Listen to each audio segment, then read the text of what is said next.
Hi, hello, hello, hello. Welcome back to Dee's Divinity, Dee's Divine Tarot. Thank you for joining in with me today.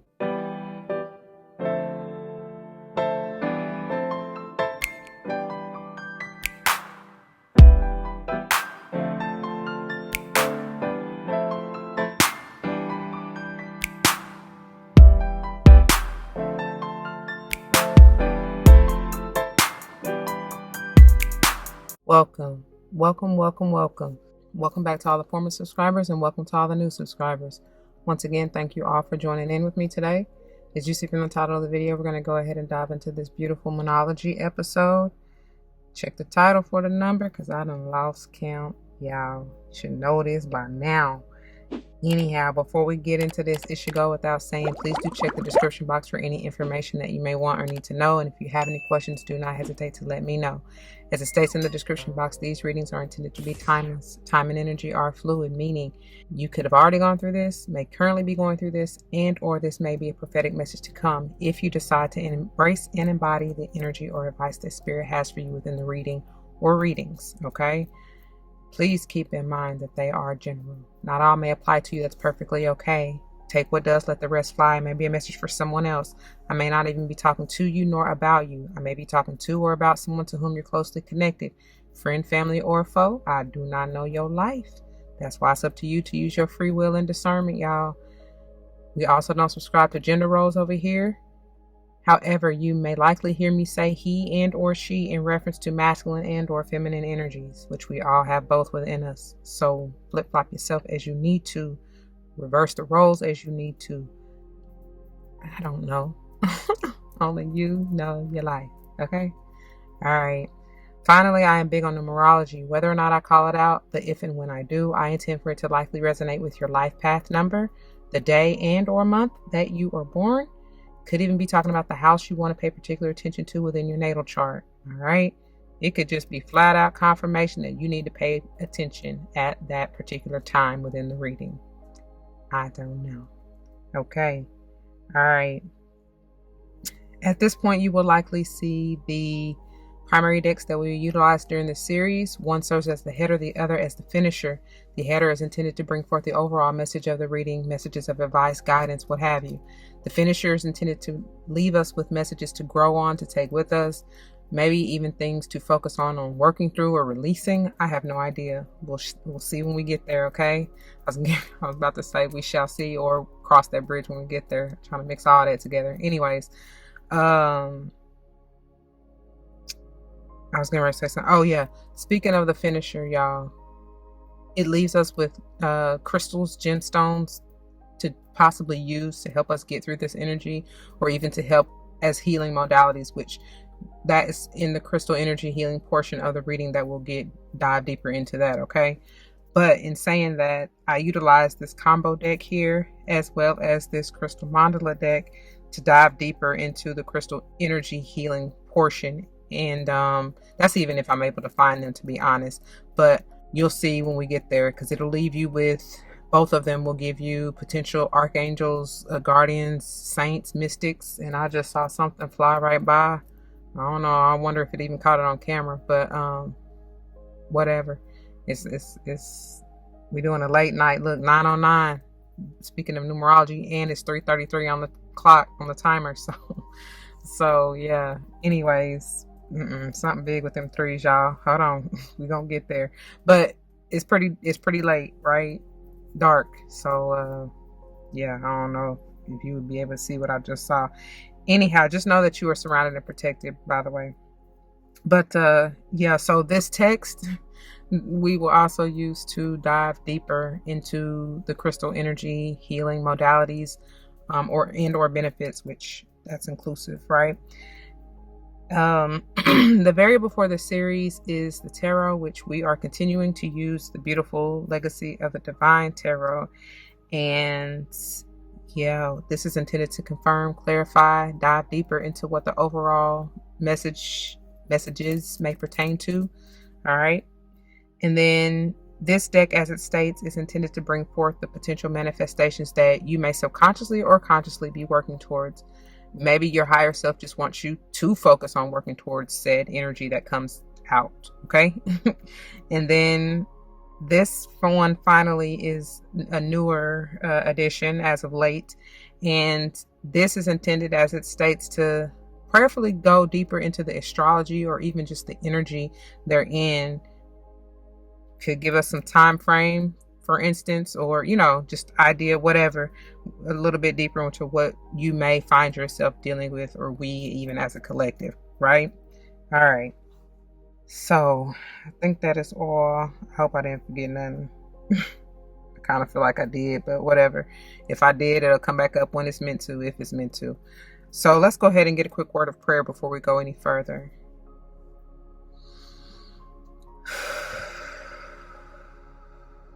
To the Most High, Heavenly and Divine, angels, ancestors, spirit guides, I come to you saying thank you.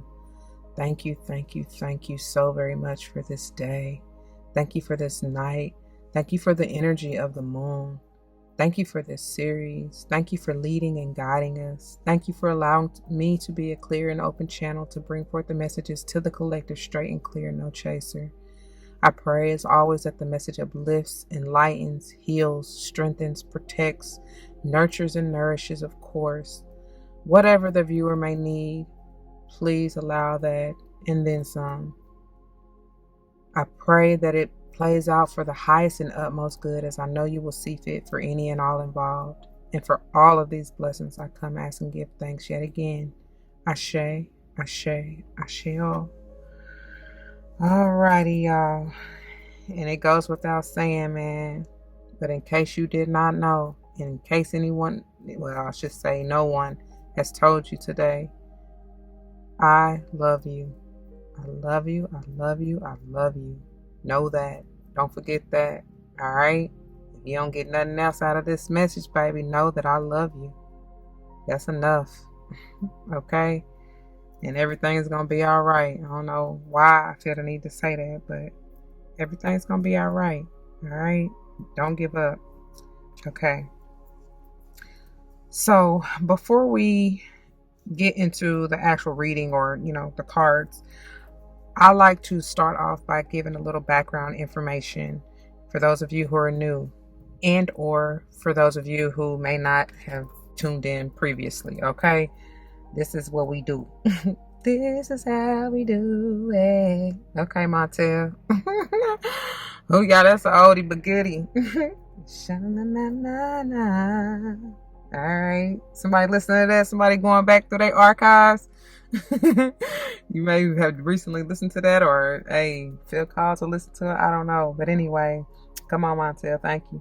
Anyway, so the focus of this week's episode and video is to dive into this beautiful new moon energy, which will be in the sign of Scorpio.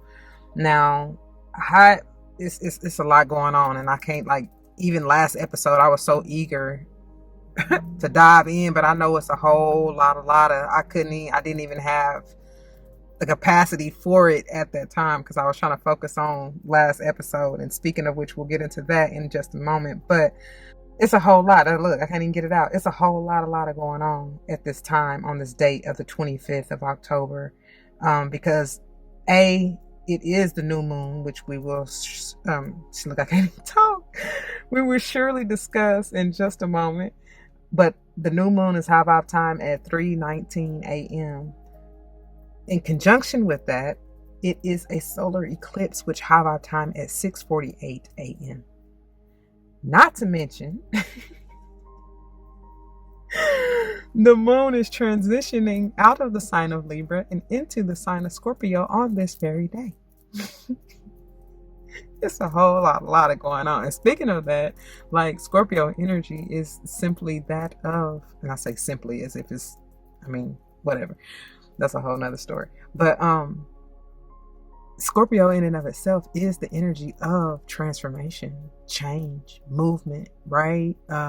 Growth, if you will. It's the rebirth energy. And prayerfully, when you go through this death rebirth type energy, you essentially ascend, right? You grow, you level up. I pray, because otherwise, what are you doing? Anyways, before we get out into the channel messages, Scorpio affects the genitals, prostate, anus, and urethra. All right. And which high vibe, y'all. Y'all may start feeling sensations and goings on down yonder. You know what I mean? Because Scorpio is also the energy of the womb, essentially, like second sacral chakra. Some may even say solar plexus a little bit, which there's always crossover for me. So, you know, we just got to find that gray zone, whatever. Yeah, it's a whole lot. In case y'all can't tell, I can't even like to even put it in words. It's taking my breath away. But let's go back real quick.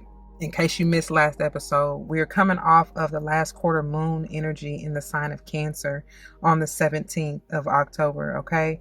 And Cancer, that's what I was forgetting in the disclaimer. Time and energy are fluid. I told y'all that, right? But when I called out date, signs, and times, I am utilizing Eastern Standard Time, and just to give you a reference. So that's why I say it really doesn't matter, because it will likely be different depending upon where you are on the globe. All right. It's a man. It's a man-made concept, right? There's no such thing. It's really an illusion. So but I utilize it though to keep it in somewhat of a chronology for those who are trying to keep up. Okay. And then, but it, again, I told you it could be past, present, or future for you. It just depends on your timeline. I don't know why I feel the need to really go into this, but I forgot to tell y'all about the Eastern Standard Time part, and I use military time, by the way. But I'll break it down to you in whatever I'm about to say Gregorian. What is this shit called? The layman's time?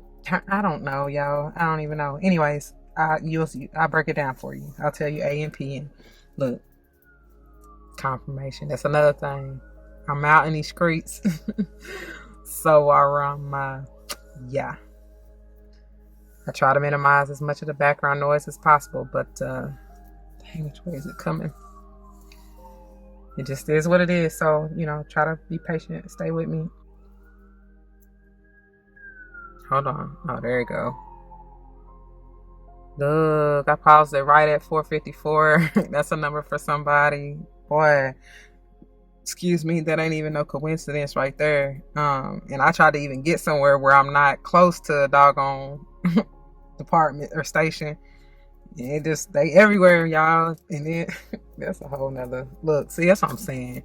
Because that's taking me on a whole nother download and message for some of you. And that's what I feel like it's gonna be. Like, I'm telling you, this is some major energy. They're just trying to have me jump on in it, but I'm trying to recap. So last quarter moon in Cancer is what we're coming off of on the 17th, right? Cancer affects the stomach, mucosa, breast, womb, and ovary. And I was getting ready to say too, because of this new moon energy, like, y'all know, for those of my riders, you already know I always say that the new and full moons are the most heavy hitting energy of them all. Say that 5 times fast. My goodness. So what that means is there's a 2-week grace period where you can either be affected by the full moon energy and or the new moon energy, right? Because it could affect you up to a week prior to a week after, which means that is the beginning. It really is no beginning nor end, to be quite honest. It's alpha and omega, like quite literally.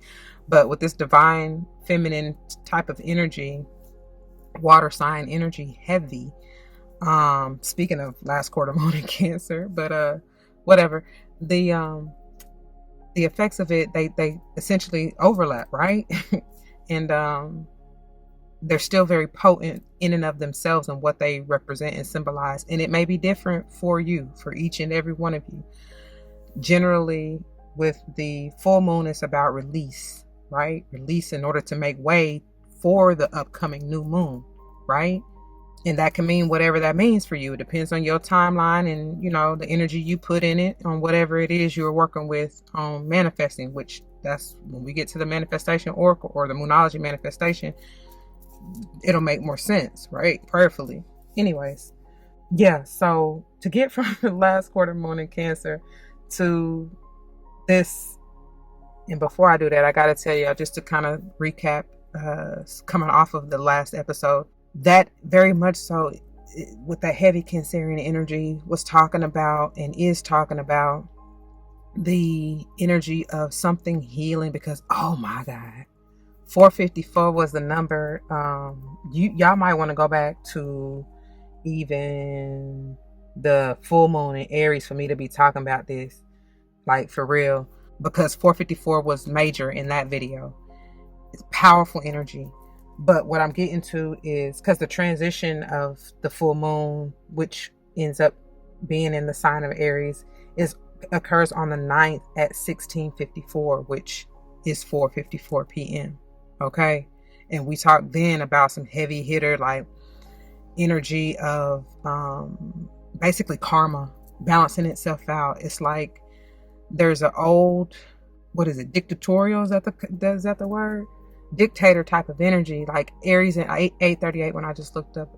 But Aries energy, Aries energy for sure, because it was the full moon in Aries. But what I'm trying to say is Emperor in reverse type deal, where it's just dictator, like authoritative figure who basically is, that's what they were saying, manipulating. But I was trying to say, like misuse of authority or power, right? But it has to balance out, and it is balancing out with that 454 major 4 stability of the 4. It could be somebody in your home, and I don't even know why I'm going way back then, but I guess because I'm really supposed to be talking about this last quarter moon in Cancer, which is all about the home, y'all. Could be somebody like a feminine figure in your life, divine feminine figure, whether male or female. I'm saying, well, no, let me say it like this. Well, generally it is the mother energy, right? However, again, depending on who you are and where you receive that type of energy from, it could be male or female. Okay, so because genders are made up as well, essentially, really. But lost my train of thought again. Come bring it back. Oh yeah, so last quarter moon, Cancer, home. Jeez. It could be a mother or whoever plays that role in your life or played that role if they're gone. I feel like the energy, there's a balance within that relationship. Okay? If that's what you are working towards or manifesting. 1010 when I looked up. 1020. 1010 might be for somebody. Yeah. So anyway, to get from this last quarter moon in the sign of Cancer to this new moon in Scorpio, the moon has to transition from the sign of Cancer into the sign of Leo on the 18th at 0045, which is 12:45 a.m. Okay. Leo affects the heart, aorta, blood pressure, and circulation. And then moving into the sign of Virgo on the 20th, high vibe time at 12:26, that's p.m. And Virgo affects the pancreas, small intestine, digestive, okay? And then the moon will then transition from Virgo into Libra on the 22nd. This is a powerful day as well. And then twos are talking at 21:24, which is 9:24 p.m. And Libra affects the kidneys, ureter, bladder, veins, and skin. Okay. Telling you that balance is coming through. All right. So then, like I told you, the moon will transition into the sign of Scorpio on this very day of the 25th. And like I said, high vibe time, at 3:19 a.m. All right. And I told you already, Scorpio affects the genitals, anus, urethra, prostate, right? Yes. And then in order to get to what will be the focus of next week's episode or the following episode, the moon will transition from the new moon in Scorpio into Sage on the 27th at 6:55 a.m. Jeez. Slow down. Somebody need to slow down. Slow down. Calm up there. You're moving a little too fast. I know there's a lot going on. I can feel it. I can feel it in the air. Anyways, I'm not trying to make this forever long. I'm here forever young. Yeah. Where was I? Sage affects the liver, hips, thighs, and sacrum. Okay. And then the moon will transition from Sage into Cappy on the 29th, high vibe time at 9:22 a.m. And Cappy affects the backbone, joints, knees, skin, and hair. All right. And then it will transition from Cappy into Aqua on the 31st. Look. They clicking, clacking, clanking. As I was getting ready to say, happy Halloween if you celebrate that. It was 13:34 on the timer. But what really is that, you know? So then the moon will settle into the first quarter moon, which will be the focus of next week's episode in the sign of Aqua. Okay. So we'll get into all of that on next video. So stay tuned for that. All right. All right. Let's get into these channel messages. As I was trying to fly on into, I kept having to slow myself down. Jeez, y'all. Y'all really be patient. Please be patient with me. God is not through with me yet. Please be patient with me. God is not through with me yet. Well, he said, when he gets through with me, I shall come forth. I shall come forth as pure gold. Yeah, all right, pure gold. Yeah, you are pure. You will be purified. The changes, the transition, the balancing that is occurring is stabilizing because you are being purified. Like, you deserve it, is what I hear. Oh, all this new. Oh my goodness, y'all. That is amazing. You just gonna be overjoyed. Oh my God. Oh, that feels amazing. I pray you ready. That's so beautiful. Like, I'm just hearing, oh, you're gonna make me cry. I'm just hearing, oh my gosh. Somebody is just ecstatic. Like, you deserve it, baby. You do.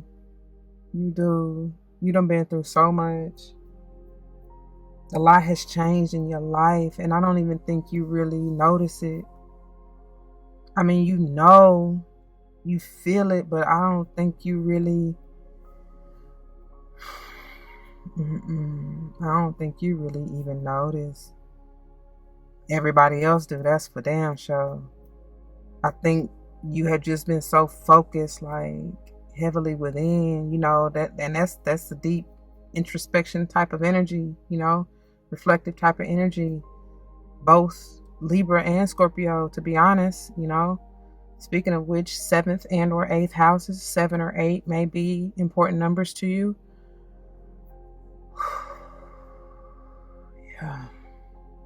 Yeah.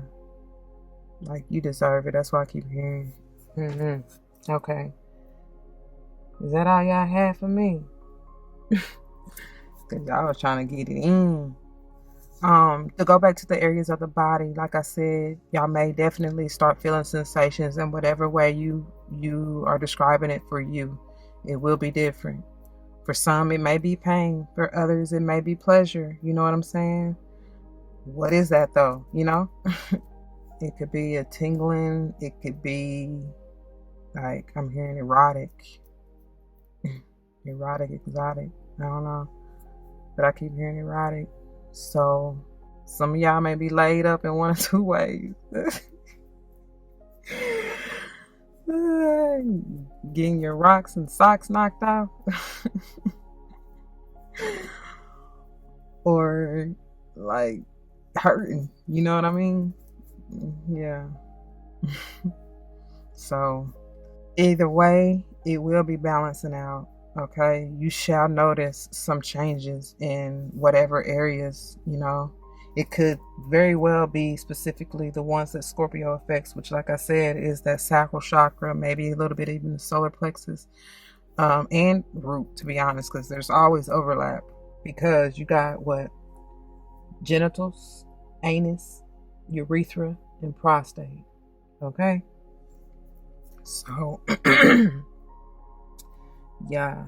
Something else I was gonna say. Or even Libra. since it is transitioning at this time. And Libra affects the kidneys, ureter, bladder, veins, and skin. So, like I said, from the rooty to the solar, okay? Essentially, cause like for real, that was gonna come back to underscore the energy of the sun, right? The solar eclipse. I mean, same difference. So your sun may very well be in Scorpio. If so, there's something very important in here for you. It could very well be your moon, since this is the new moon energy. It could be any highly aspected, and I mean, I consider heavy hitters to be Sun, Moon, Rising, Venus, North and or South nodes. So, whatever. But it can be even anywhere, Saturn, Jupiter, you know what I'm saying? Uranus, whatever, I don't know. As well as potentially Libra. And all of the above of what I just said about Scorpio, right? Whatever this manifestation that you may be working towards, it may be coming in. You may started putting in petitions around what I would say the new moon in Libra, as well as Scorpio, and or Libra season and Scorpio season, some kind of way like that. Or it may be coming through at that time. I pray that makes sense. I don't know. Yeah. Okay. All right, I think that's it, y'all. Let's go on and get, it's been long enough, y'all. I ain't mean to go that long, but let's get on into it. All right, y'all, and moving into the header, look at the bigger picture. Full moon in Sage. So it could have been at that time too. You know what I'm saying? This may be confirmation, especially if your moon is in Sage. Any heavy hitter, like I just mentioned with Scorpio and Libra, to be honest. It's something that I every time I get this, your North Node for sure too, because I get follow your North Node. I don't. That's just what it is. I'm hearing something about Jupiter. You're because I'm hearing of the wheel, or I'm seeing the wheel, and I heard it too. But whatever. So it's like luck is on your side. That is the planet of luck. I don't believe in luck. However, I feel like it's your gifts, your blessings. You know what I'm saying? Your just dues, right? What is intended for you. Like I said, you deserve it, baby. And I was hearing what had that song go?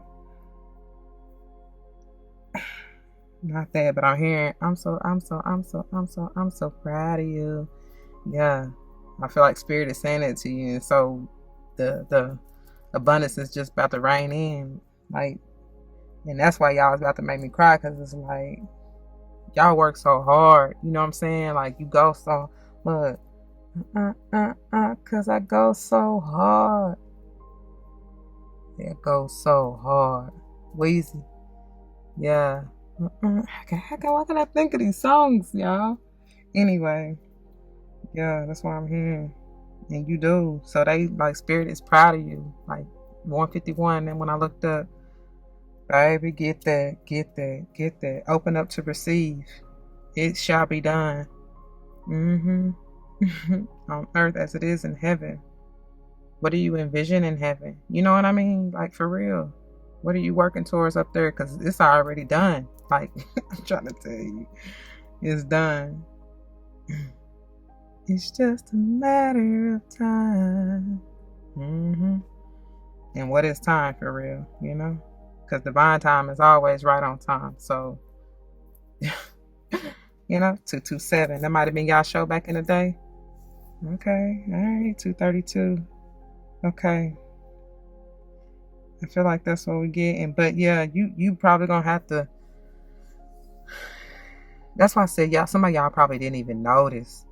Man, you done been through so much and ain't even noticed. And it's time for you to really just step back and take a step back, and so you can see better, gain a better perspective, and celebrate yourself. Like, yeah, something about it. Cause look, no coincidence how I cropped these, but blessed, how that song go? Anyway, that's you see it right there, and they go so well together. In pinks, that's beautiful. All right, let's move on. What did I say? What did I say, y'all? I can't make it up. 3:33, and I got chills. Oh, wait. Baby, you work so hard for this. Then I hear, she work hard for the money. So hard for the money. Never treat her right. Something. I don't know. That's what I'm hearing. Maybe many of you going after that bag. You said, fuck. Nah, yeah. Somebody said, nah, I ain't worried about nothing else. I'm focused. Because that can be that kind of, I was going to say addictive type, you know. Like, some of you may have an obsession with your work. I don't know. For me to say that with your bag, trying to get your bag, I don't know. Just try to balance it there, you know, in that earth energy, in that Capricorn energy. Make sure you stay 10 toes down, essentially, like quite literally. Like that can mean whatever, like so many different things for you right now. For some, it can just mean like you seriously need to stay 10 toes to the ground and ground yourself, you know what I'm saying? Like, so that you don't go too far off the deep end in that obsession, right? Because too much, even if it's a good thing, right? Too much of anything is not so swell. So again, look, that's perfect. I started out talking about we got to find the gray zone, right? So anyway, that's that balance, baby. Because even if you think of the yin and the yang, the balance of the black and white is what? The gray. Somebody 50 Shades of Grey, maybe you love that movie, that's your favorite movie, or you know, you kind of fantasizing in that way. Shit, speaking of, some of y'all may be into what is that, DSM? DBSM, whatever. Y'all know what I'm talking about, dominatrix and shit like that. To each his own, but yeah. Yeah. Alright. Whatever though, back to this, because I kind of went left. Whatever this cycle is for you, it's obviously ending. Thank God. That's why I said 10-10 is gonna be major for y'all. Y'all may start seeing that, and that means, you know, that's signifying that your even tens or lots of ones, whatever, that cycle is done and your new is ready to come through, because it's one and the same. Oh, powerful spirit, thank you. That's why they gave me that analogy. There's no beginning nor end. It's Alpha and Omega, so this is abundant eternally. You understand what I'm saying? Anyway, yeah, lost my whole train of thought. But thank you for that synchronicity and confirmation. Appreciate that. Yeah, so enough said. Let's move on. I did already tell y'all though that, you know, it goes without saying somebody may be Capricorn moon, have Capricorn heavily aspected. That should be a no-brainer. But if you need to hear it, there you go. Or that it is occurring in Cappy season, during Cappy season, which is quickly approaching. We just moving on through here, y'all. At the time of filming, it is currently what is we have just passed, we just passed that full moon in Aries. So yeah, that's why the energy, man, I said I can't even remember now which ones, but I know I said it a couple times, like in a couple recent videos, that the energy is gaining momentum. I mean, it keeps coming out, you know. So anyhow, and this is some powerful energy. So anyway, moving on. Oh, we got love. You better believe it. It ain't nothing much more to say, baby. You may definitely be dealing with a water sign, because I told y'all heavy water energy. Cancer, Pisces, or Scorpio. Does not have to be, but obviously it could just be this time. Like I'm telling y'all, this is some major energy here. Love is in the air. I mean, it's underwater, technically. But I just feel like, though, that's really just because your cup overfloweth. You understand what I'm saying? So it's like you bathing in abundance. You bathing in love. Self-love is the best love, and you did that. That's the thing that so many don't understand. And you will have haters walking around mugging, like, just because they don't understand. They really don't, you know. They really wonder, like, why you still thriving? Why you still surviving? You know what I'm saying? How did you survive it? Really is what I heard. Why you still thriving? How did you survive it? Because some people, man, look, I can't get my words out. They definitely try to trip you up. They may have been cock blocking, dick riding. I don't know. You know, whatever. It really don't matter. I don't even really care to be in that energy. But this is beautiful. This is gorgeous. Like this, like you exude beauty and strength and essence. Like, have you ever just, not only is that word beautiful, essence, but just really thought about what the power and energy that it embodies? That is beauty and purity and just almighty, all knowing, you know, love, all that wrapped up into essence. Oh my gosh. Anyhow, yeah.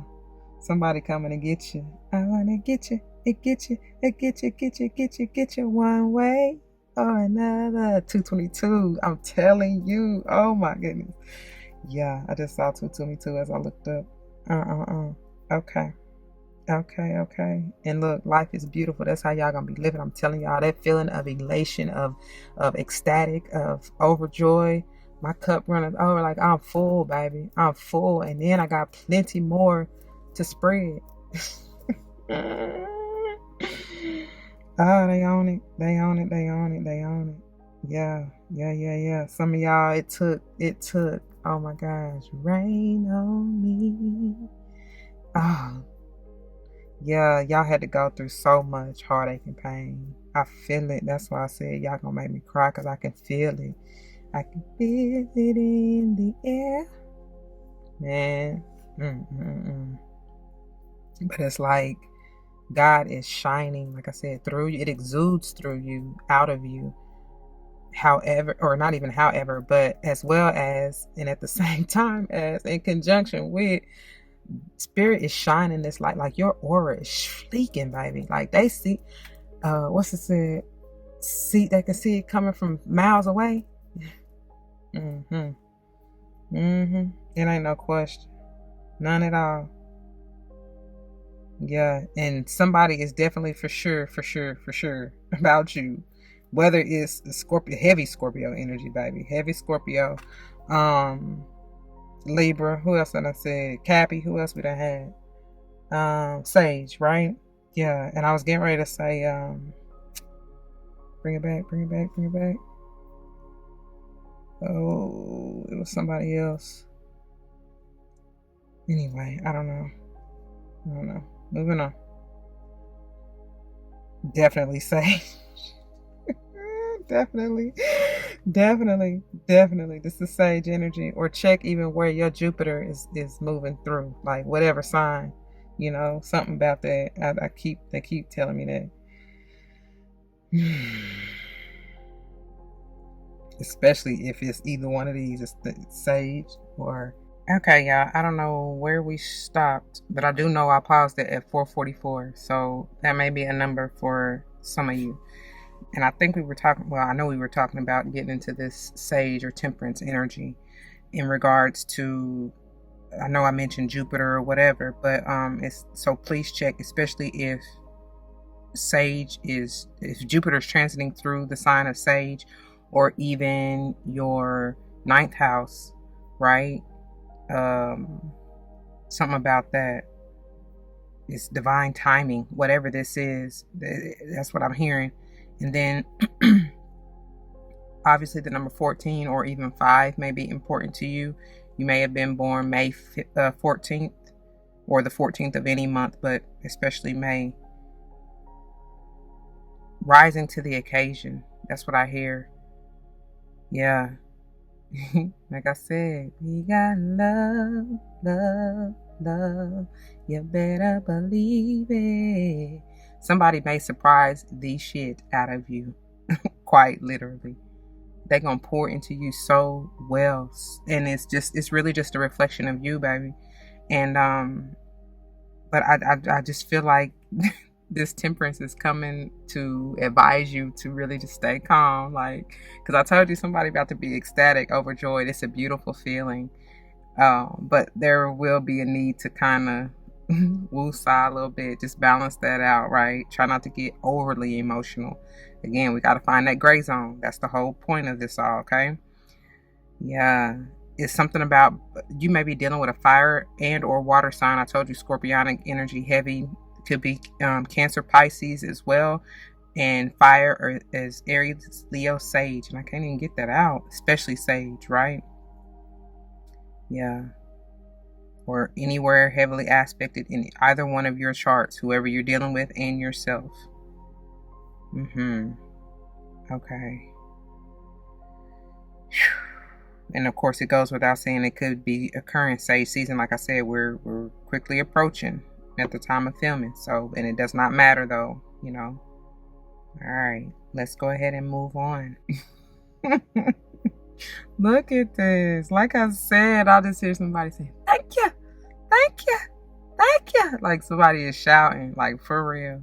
And do it, baby. Do that. Like that's what is needed.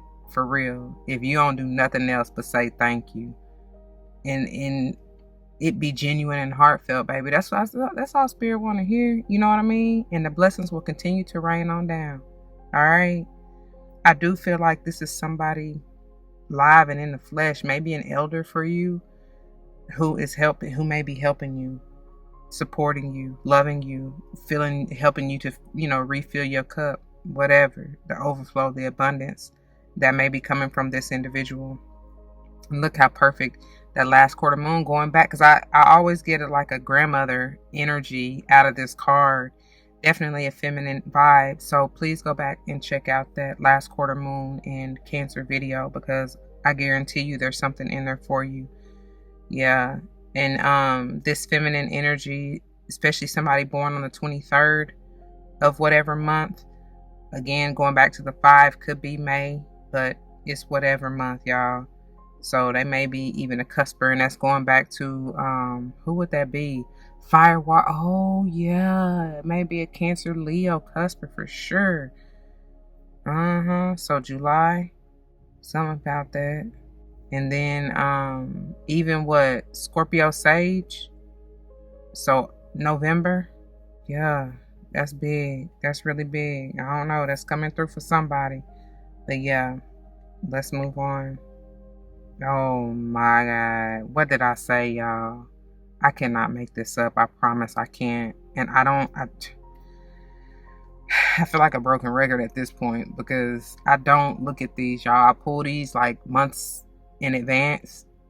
And then whenever I'm able to have time to get to the voiceover is when I look at the, like, you know what I'm saying? I go through them like right now, essentially at the time of filming. So it's some powerful energy. Yeah, and it's just like, I'm telling you, it's during harvest season, during the fall, for real. This is exactly when this is.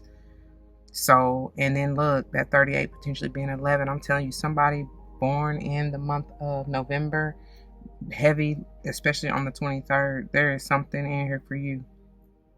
That may be the day that you are receiving this abundance or this help, or, you know what I'm saying, whatever the case may be. So, yeah. There's so many different spirit guide totems within here.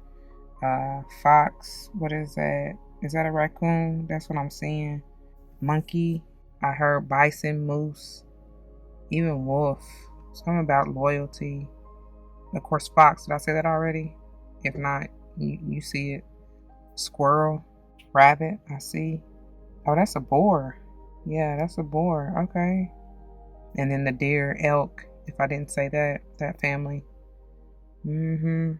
It's something about the full moon in the fall, and I don't even know if this is gonna be like during Scorpio season, Sage season. I don't know. Fall/winter. It very well may even be, let's see, where are we at the time? Oh, okay. This very well may be just days before this beautiful new moon energy. Okay.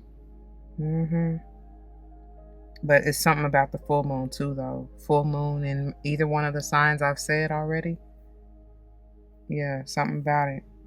All right, let's move on. We'll get to these readings in just a moment. All right, y'all. Wow, this is a whole lot of energy.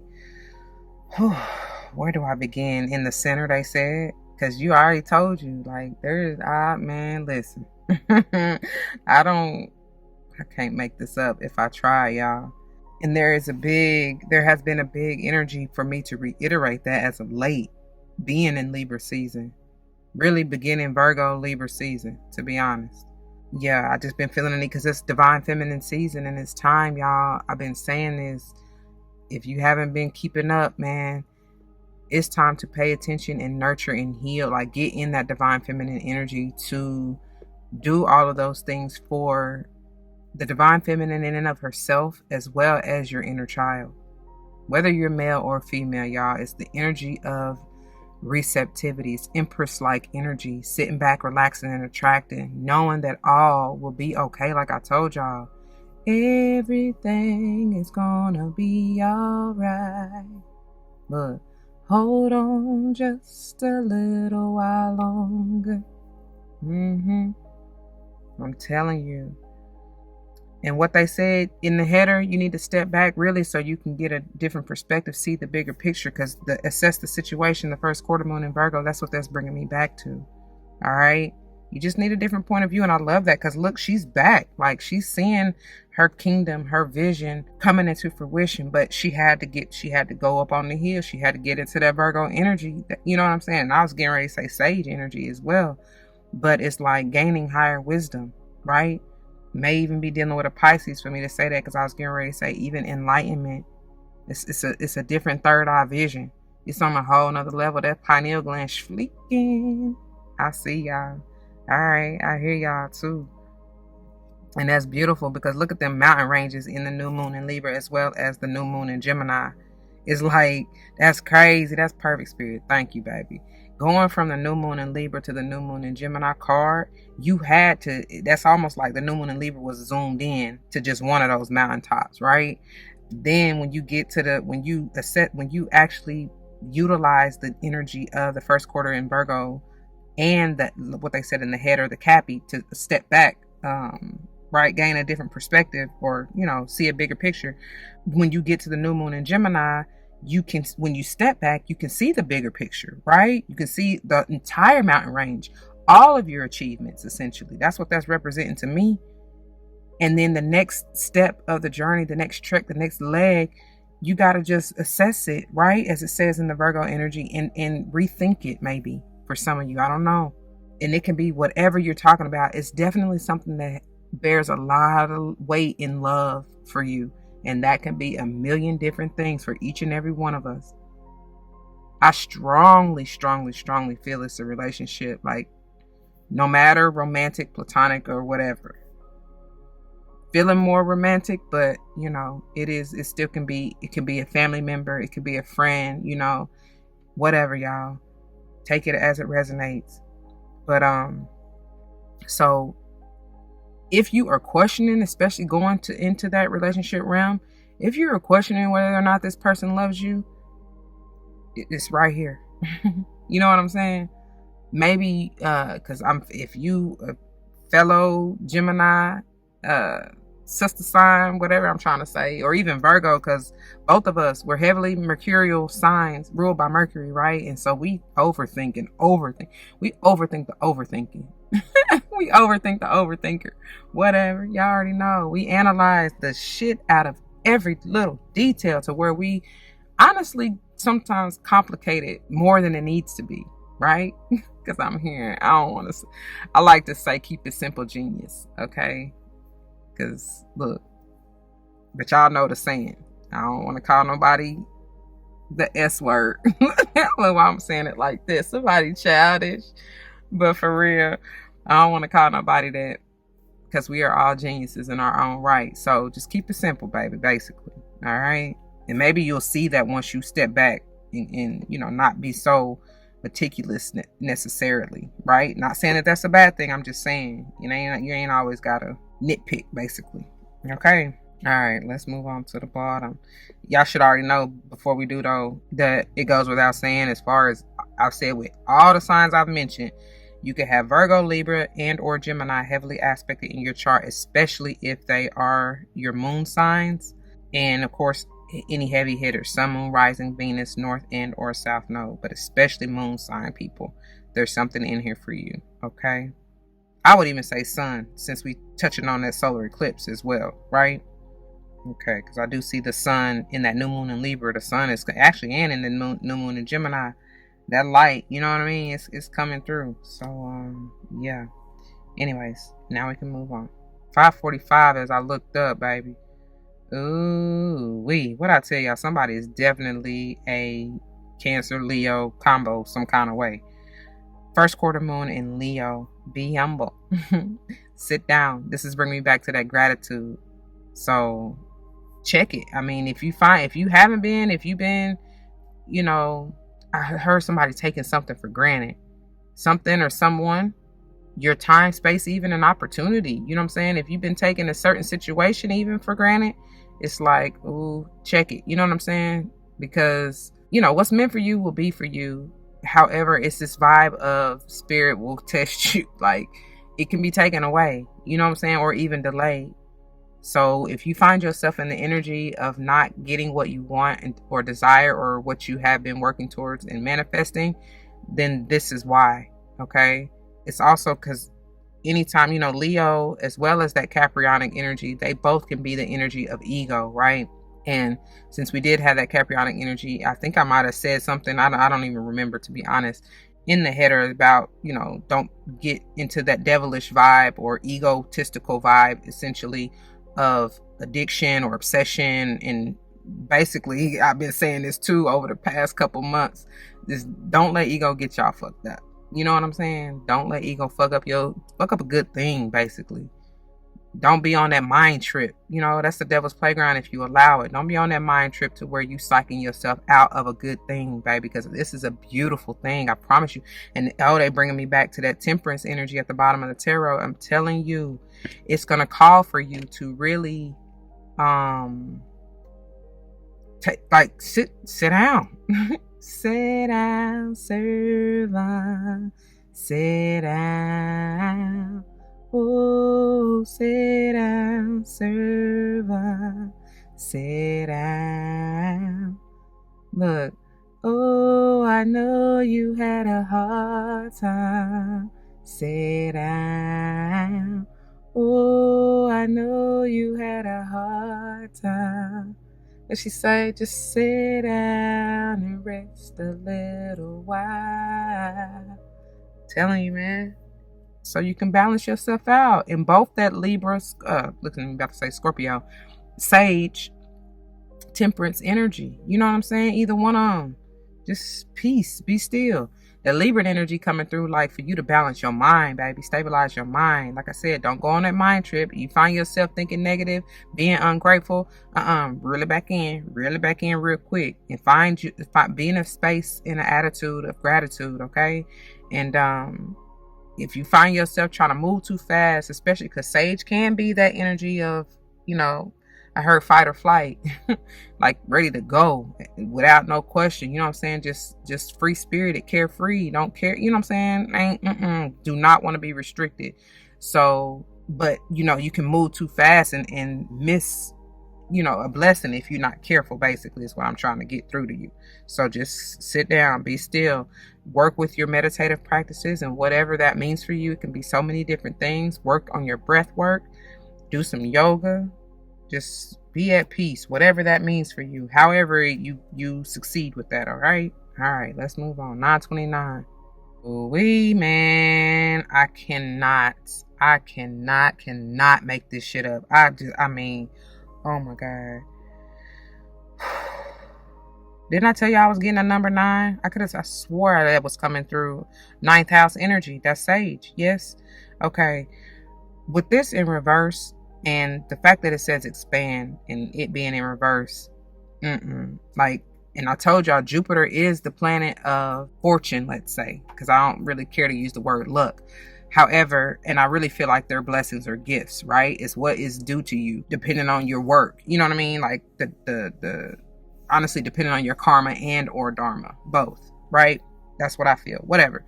I think, just let me kind of correct that statement, or add to that statement, not even correct it. But Jupiter and Saturn to me kind of go hand in hand when it comes to that. And that's crazy because Saturn is that Cappy energy. And I've been talking about this sage Cappy energy, you know what I'm saying? As far as what it is you desire and working, what are you working towards, or even how you're working towards it. Basically what I'm getting to is Saturn, I feel like is directly connected with karma, right? And then Jupiter, I would say, even with dharma in a sense, but they kind of go hand in hand. So that's why I say that. That's why I said what I said. Anyways, the fact of the matter is I told you I kept hearing Jupiter anyways. So please check what house Jupiter is going through, especially if it's going through your 9th house once again, or even through the sign of Sage, or if Sage is whatever. Y'all know what I'm trying to say. Because there's something that is needing to be focused on here, because it's blocking or even delaying this expansion, this growth, this abundance coming through. You saw we got the abundance at the slow down. Underneath the bottom of the deck of the finisher. So, and I feel like I was saying about the whole attitude of gratitude and just being humble, that whole spiel I just gave y'all, that's what it's pertaining to. So check yourself. Be brutally honest with yourself, y'all. I'm just saying. It may have something to do, because I don't even know why, even with this symbiote, this trine and sextile and the symbiosis energy, and coupled here with this Sage, I get a lot of chaos, like riffraff. You know what I mean? Like somebody's trying to fight something or someone off. So you may not be wanting to work with said person or people, because in the symbiosis, I get multiple energies here. And it may be a little bit disarray or something like that. But there's an opportunity, though, with that temperance energy, the Sage energy, to truly balance out the situation, calm the egos. If you all are able to step outside of yourself, or even step back, like they told you in the header, to truly see the bigger picture and what your roles or what it is that you are meant to do to allow this abundance or this vision or this dream or this goal, whatever, this love, whatever, to come through, then you will be successful. Until everyone is able to do that, it's gonna be some riffraff, and this expansion, this growth, this abundance is gonna be on hold until further notice, is what I heard. Are some of y'all like leaving, quitting a job, going on leave or something like that? Just remember what that coaster is saying, though, for real. No matter what it seems like, what it looks like, what it appears to be, just remember that, okay? That may truly need to be an affirmation for you to bring you back into that attitude of gratitude. You understand what I'm saying? I pray it helps you. It goes without saying, 2, 5, 7, 9, 52, maybe important numbers for you, okay? All right. And even 25 is what I'm getting. So somebody could have been born on the 2nd, 5th, 7th, 9th, 25th of whatever month, especially if you are born in the months of February, May, I've already said, and July, and who else? September, right? Is that all of them? All right. Let's move on to the bottom. Oh, gorgeous. I'm here for it. And that's the message, baby. That it was 4:44 when I looked up. I'm telling y'all, that is the message. If you want stability in your life, if you want enlightenment, if you want healing, if you want that abundance, if you want that youthful, childlike innocence back, what I hear for somebody, this is the way to do it. This is the message. I pray you receive it. Don't shoot the messenger, y'all. I just give it to it how I hear it and feel it and see it, okay? But this is beautiful, and some of you truly may be dealing with a Leo or have this heavily aspected within your chart. And I just feel like this is major with this solar eclipse energy, y'all. Something is, I can't express it enough, It's the vibe. There's going to be a renewal with that Ace of Cups coming back up. There's going to be a renewal of your life force energy because you have learned to take care of yourself, to value and honor yourself, to love yourself. You have been selfless long enough. It is time for you to be selfish in that way of healing and nurturing yourself, because nobody else is going to do it, y'all. I mean, man, it takes work. It takes time and energy and effort and consistency. And over time, in due time, I told y'all, divine time, you will see. But I told y'all from the get-go, I feel like somebody really doesn't even notice. You know what I'm saying? Like you've been going and going and doing. I told you, well, I know you had a hard time. You've been through so much shiznai. You don't even see how far you've come, how much you've grown. 636 on the timer. But it's a beautiful thing, sweetheart. Like, oh my God. You are the sun of your universe. I feel like I talked about that last episode. Go back and watch it, please. Ooh, hold on, y'all. Yeah, baby. You are the center. I hear Share My World, Mary J. Blige. I don't know, man. And I feel like somebody is trying to do that with you. I'm telling you, I'm getting heavy romantic vibes. Very much very well may be a Scorpio in your life who is saying this, or this Leo here. Okay. All right. Let's go ahead and get into these readings. The numbers 1, 8, 9, and 18, of course, may be important to you, especially if you were born in the month of January, August, and September. Okay. All right. Hey, y'all, and get into the readings from the guidebook. And I ain't even noticed this before, but we moving in divine time, like order as well, is going hand in hand with that sage temperance energy, because the full moon in Cappy follows the full moon in Sage, of course, right? So here we go, pages 84 and 85, beginning with look at the bigger picture, full moon in Sage. Are you thinking too much about the details of your dilemma? What I said. Fretting over minutia can be counterproductive, or perhaps you're being all talk and no action. This card is a reminder that while it's good to think things through, look, going to that full moon, what was it? The new moon in Gemini, excuse me. So this card is a reminder that while it's good to think things through, sometimes you need to step back and look at the bigger picture. What do you then see about your current situation? What's the most positive thought that you can have about it? Now is the time to count your blessings, even if you don't yet have exactly what you want. I just told y'all that. This card is also a reminder that we often have to take a few risks and go with uncertainty on this journey called life. Try to keep an open mind about what's for the best. The universe could surprise you. So when you're tuning to the moon, I like to look at these as affirmations you can do and look at them and feel how you want to feel about it. You know what I mean? But it says, take time out for a mini break or adventure. Take time out for a mini break or adventure. Additional meanings. This situation may have come around because you've been distracted. Be confident without being overconfident. What I said, that's the ego, right? To win the day. So it says be confident without being overconfident to win the day. Have you shown that you care? If not, now is the time. And then it says find a balance between speaking your mind and saying too much. All right. The teaching. The full moon in Sage is a time when we are reminded that life is an adventure and there's a big wide world to see beyond our backyard. It's about having fun and being prepared to sail into uncharted territory. It's about big ideas versus the details. No matter when you draw this card, it encourages you to look at the bigger picture. All right. And then moving on to the bottom, the end of a tough cycle approaches, full moon in Cappy, pages 86 and 87. 227 was on the timer when I looked up. How hard are you willing to work for what you want? This card is reminding you that effort is required. Work issues may be about to come to a head when this card comes up.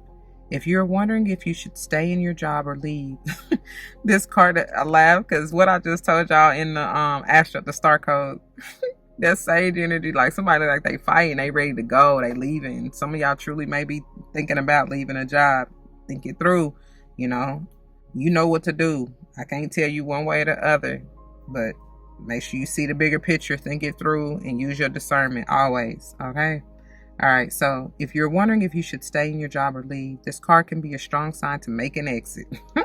The end of a rough time is forecast. This card also asks you to consider how ambitious you are and whether you're prepared to pull out all the stops to make your professional dreams come true without being ruthless. With the love question, this card can be a call to face reality. Whatever situation you're asking about, making a plan will help. If your personal life is troubled, prioritize it more. All right, that need to be the focus. 337 when I looked up. So when you're tuning to the moon, it says, release control and trust the universe. Release control and trust the universe. Additional meanings. A professional project may be ending now. Admit if you have been overly hard-headed or hard-nosed. Find a balance between your personal and private lives. It's time to stop fearing the worst. All right? The teaching. The full moon in Capricorn has a very strong work ethic and energy and will more than likely come up when you're asking a professional question. If your question is about another matter, it will serve as a much-needed reminder to move through any feelings of hopelessness you may have been feeling about your situation, and this applies no matter when you draw the card. Making a plan is a far better use of your time. Okay? All right. Moving on. All right, y'all. So, beginning with the finisher and the number 23, last quarter moon, gratitude, pages 62 and 63.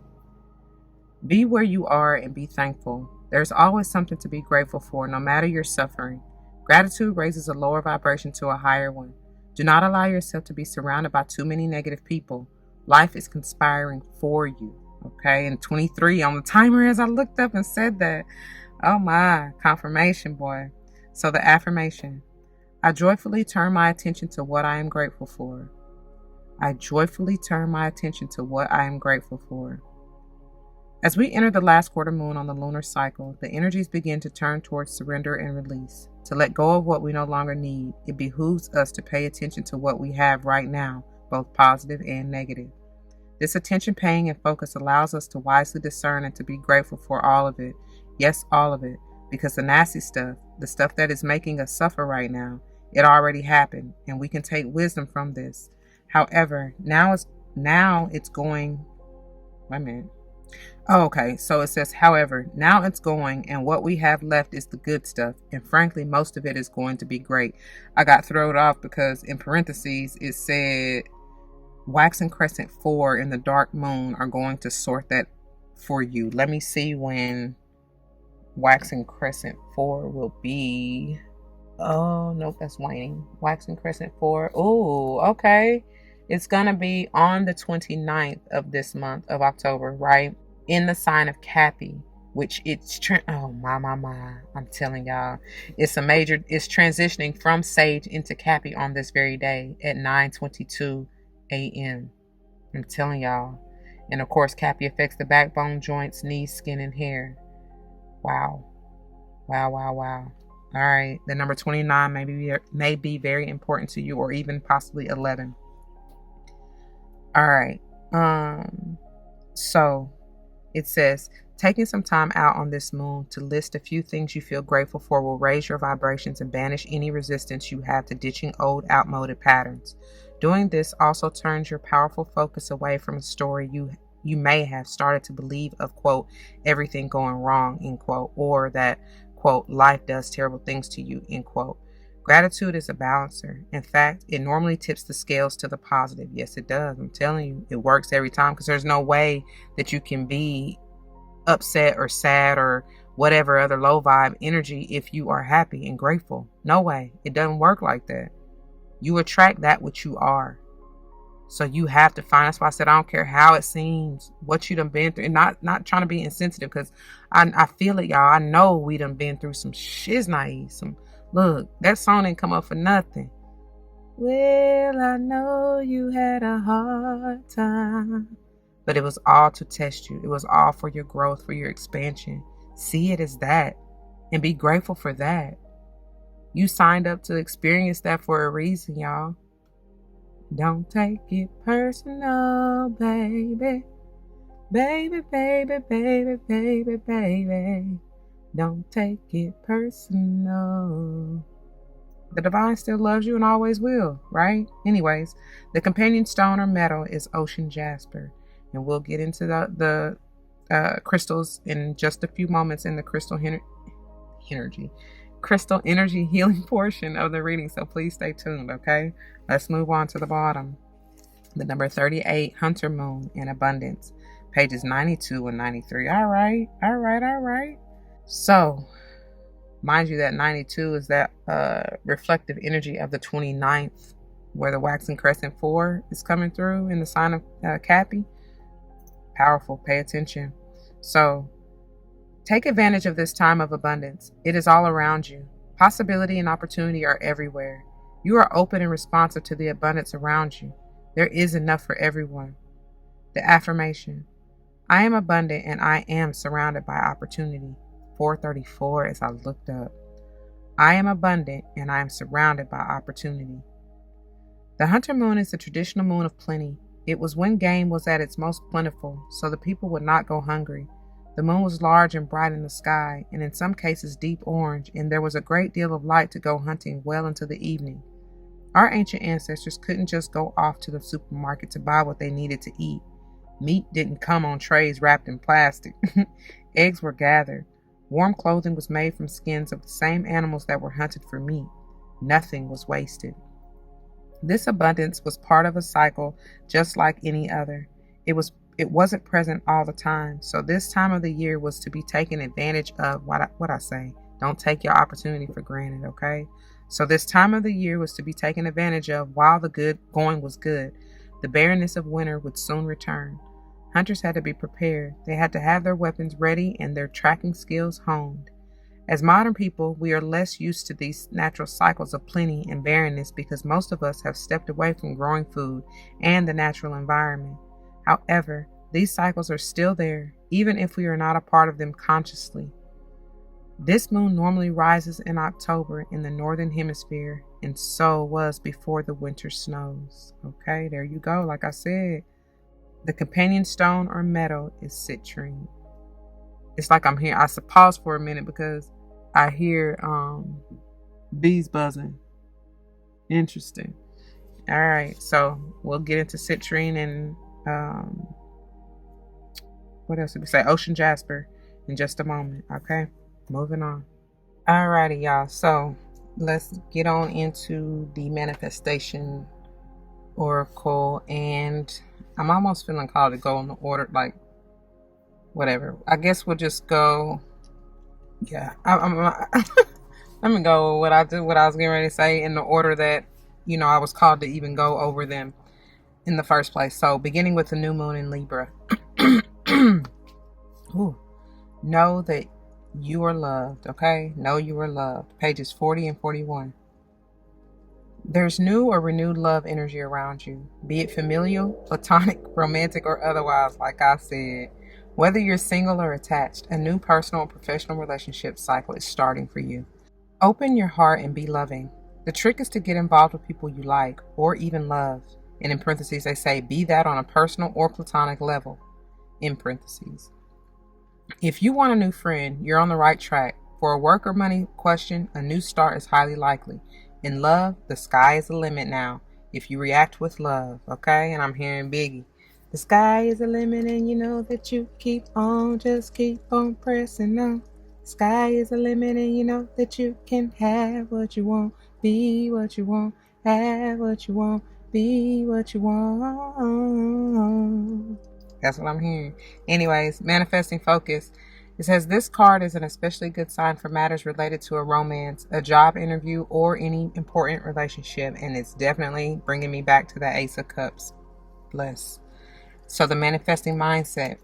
It says consider the other person in your situation. What are their needs and worries? Get out and meet new people. Okay? Manifesting tips for calling in love. It says call in Archangel Raphael, whose beauty... How does this say? Read. It says whose beauty who reminds us that beautiful thoughts attract beautiful experiences. And then it says call in the energy of the loving and abundant planet Venus, which guides the sign of Libra. And then imagine your perfect day. What would happen and whom would you be with? Really delve into it. That's that going to that think it through. Anyways, it says in parentheses, note that if you're manifesting a new relationship, it's crucial that you never attempt to interfere with anyone else's free will. Okay? All right. Your manifestation affirmation. Love makes my world go round. Jamie and Mary. Changes, right? Love will make you oh so happy inside. Yeah. Cause I'm hearing basically like it says, love makes the world go round. Anyway, so y'all, you definitely might be going through some changes in respects to whatever loving relationship this is for you. I told you I was feeling it. Get ready for the new, basically. Something's definitely changing with this scorpionic transformational energy and the new moon energy, right? I'm telling you. So anyway, love makes my world go round. When to manifest your magic, it says, the best time to work your magic is when the moon is in Libra on a Friday or Venus's day or during Venus's hour. And I'm not going to read through about any of the planetary hours. If you are interested for any of them, check the link in the description box. It says something about planetary hours, okay? And also, I'm going to get this out the way since we are reading these. If it calls for you to utilize the card, you do not have to have the deck nor the card in that regards. Just envision the card and the energy they're in at whatever placement or chakra they're telling you or advising you, and so mote it be. Okay, that goes for this and any other ones, because sometimes the crystal mandala, when we get into that healing portion, it'll say so, right? So keep that in mind, all right? Anyways, the new moon in Libra takes place when the sun and the moon are on the same degree in Libra. It knows that all good manifesting comes from the heart, straight from the heart. Anyways, that I laugh because for those of you who are from what I guess all of East Tennessee, really, the news channel, that straight from the heart, it was like a series. Anyways, first quarter moon in Virgo, it says, assess the situation, pages 64 and 65. Stop, breathe and take stock. Perhaps you've taken on too much. Now is the time to be reliable and practical. Laziness is your enemy. Also, don't be too influenced by, quote, the crowd, end quote, and what they're saying. Do you still want what you used to want, and as much? If so, are you really doing what needs to be done to make your dreams real? Express how you feel, but do it without too much self-criticism or criticism of others. Make an honest inventory about where you could do more to manifest your dreams. So the manifesting mix. The energies at play here are a mix of flirtatious and shy, inquiring and hesitant. You need to work them in your favor. Find that gray zone, y'all. Keep telling y'all, okay? Make it work for you. It's a middle ground, I promise you. Manifesting mindset, it says, this card asks you to be mentally flexible. Whatever challenges you face, your current situation is unlikely to be at a total impasse. All right? Yes, thank you. I don't know if y'all can hear that, but the wind is picking up. Thank you, thank you, thank you. Spirit is present. So tune into your manifesting powers. It says the throat chakra, Vishuddha, helps you to express yourself, your desires, and whether you need more time to think about something. That's bringing forth that Taurian energy, ruler of the throat chakra, okay, as well as the mercurial energy that I told you already. Gemini and Virgo are both ruled by. All right.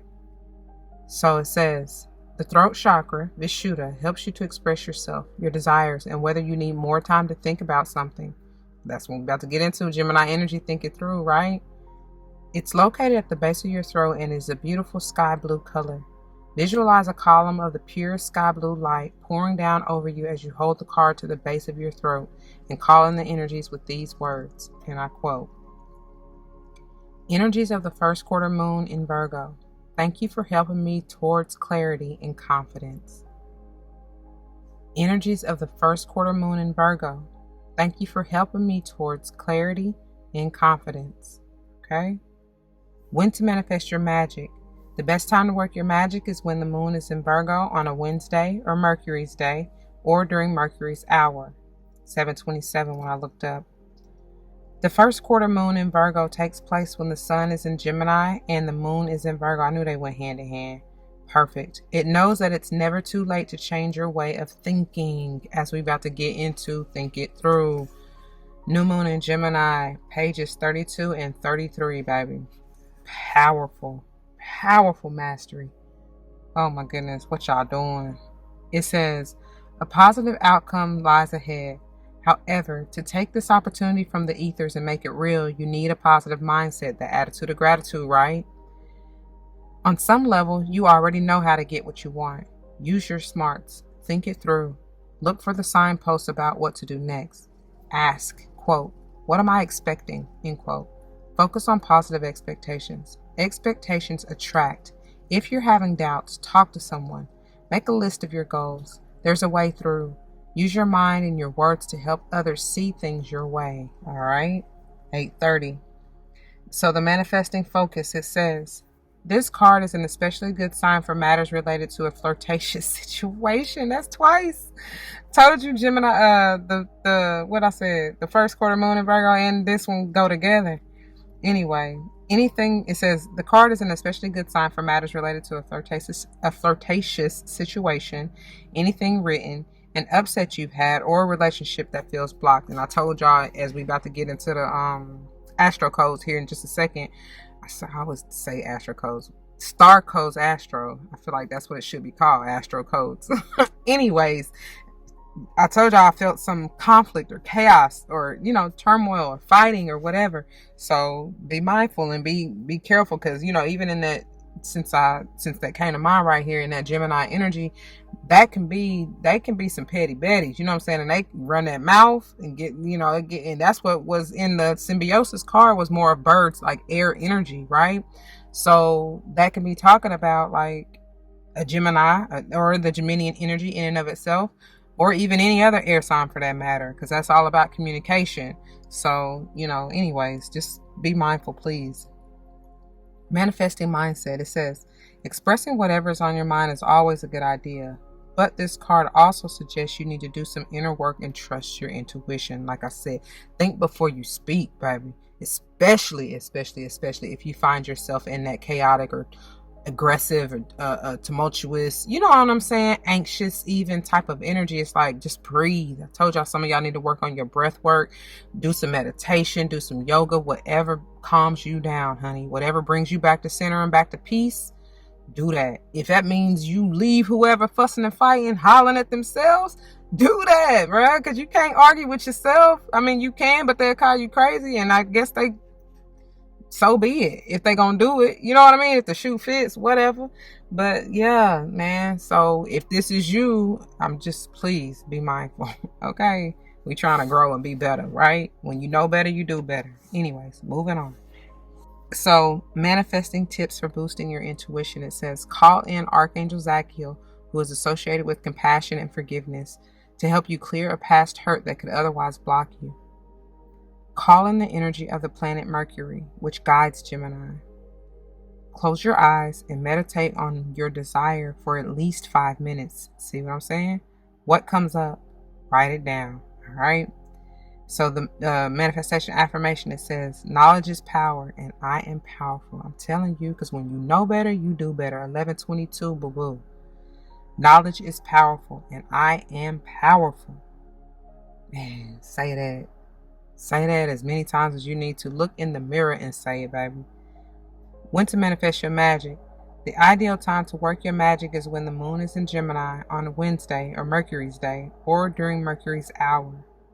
The new moon in Gemini takes place when the sun and the moon are on the same degree in Gemini, and knows that it's good to talk. And I told you, they're going to be chatty Cathys.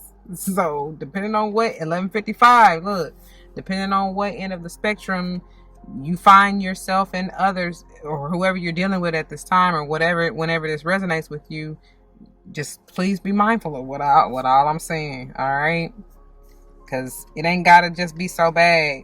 It can be, even if it's seemingly quote bad end quote, it can still be, you know, a different, like, you can transmute it into a different vibe. It doesn't have to that don't have to be the end all be all, basically. All right, let's move on to the bottom. First quarter moon in Leo. Be humble. Pages 62 and 63. Look, tension is in the air. That's the first thing. You know that you can achieve your goals, which is half the battle. But this card suggests you need to be less show and more substance as you move slowly towards your goals. Don't try to impress anyone with money. Avoid allowing your ego to overwhelm you. Like I've been telling y'all, do not allow ego to get you fucked up, basically. Okay? Don't allow ego to fuck up your blessings. What's meant for you is meant for you, but we all saw I was about to say Jupiter, the sage energy expand in reverse, which we about to get into. Okay? Anyways, so don't try to impress anyone with money and avoid allowing your ego to overwhelm you. Don't opt for something merely because you think it'll impress others. Practice grounding. In a financial situation, slow your spending. In love, if you're being stubborn or possessive, now is the time to stop. Manifesting mix. It says, this card holds a lot of power. You just need to challenge the heated energies in a wise way, as I was just saying. I'm hearing Missy. Cool off, cool off. Cool off, cool off. Yeah, go away. You know what I mean? Like I said, hey, let's get away and get a room on the other side of town. Hey, daddy, I've been thinking of you. Hey, somebody about to get it in. I love that energy. We can do that. Or hey, let's be in that love making energy instead of the chaotic. But if you find yourself in that chaotic energy or around people who are in that chaotic energy, if this is not you yourself, please remove yourself. Protect your energy, baby. Okay? You ain't got to be witness to it. You ain't got to be immersed. There you go. That's the word. In it. Especially my empaths out there, it's so vital that we protect our energy because we absorb that shit. And if you ain't trying to, chuck up the deuces. You ain't got to do that. Just go. All right. Anyway, so let's see. Manifesting mindset. It says, identify and clear any blocks. Step up to receive all the goodies that life has to offer you. You have to want it. And tune into your manifesting powers. It says, your sacral chakra, Svasthana, is located a little below your navel and is bright orange in color. This is the center of your sexual energy, and it helps you to connect with the people around you, and to express your creativity. Hold this card to your lower belly and visualize yourself in a column of orange light from the highest source. Allow yourself to bathe in it. Call in the energies with these words, and I quote, energies of the first quarter moon in Leo. Thank you for reminding me to shine while staying humble. It got always here. Shine, shine, shine on all of them. Mayumi says to let your light. I swear. Hold on. Talk to him, Lou. Shine, shine, shine, shine, shine on all of them. Shine on all of them. Mayumi said to shine your light.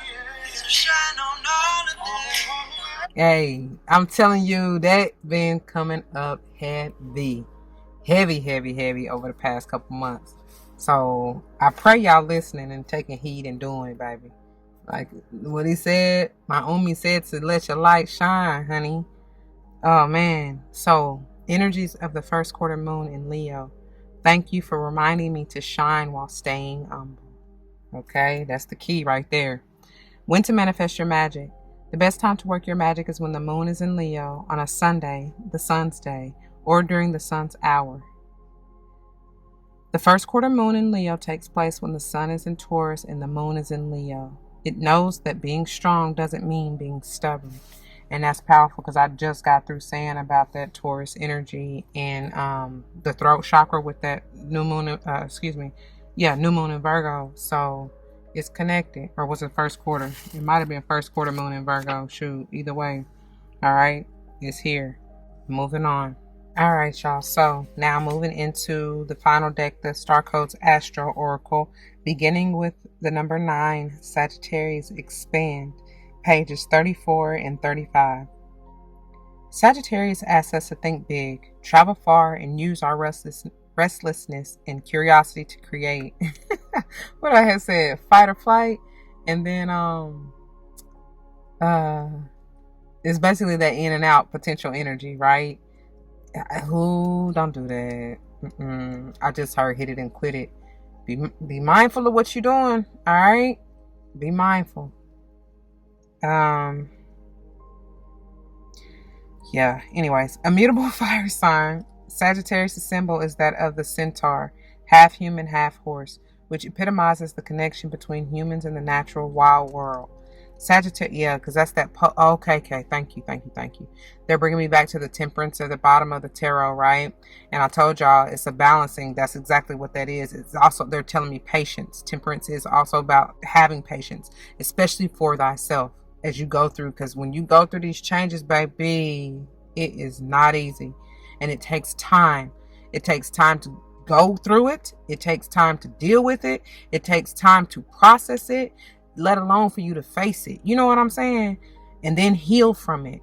So, like, baby, listen. So please have patience for thyself. But what I was getting to with that, the balance between the two basically energies between you can also be talking about that masculine and feminine energy with that fire and water. Fire being masculine, water being feminine, right?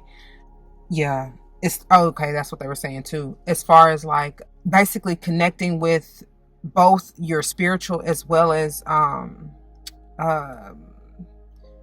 what's the word? I was about to say instinctual, but it's another word. I guess that is the word. It's almost like I hear taming the beast, but it's almost like, and I generally get that with Leo, the strength card, right? That's exactly what that essentially implies.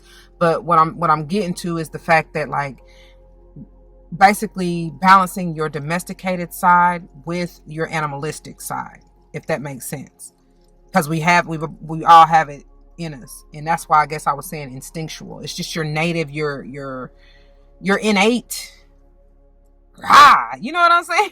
Like, go get it by any means necessary type of energy, or that, like I said, fight or flight. Like, you either gonna knuckle up or get ghost, basically. You know what I'm saying? Anyways, okay, whatever.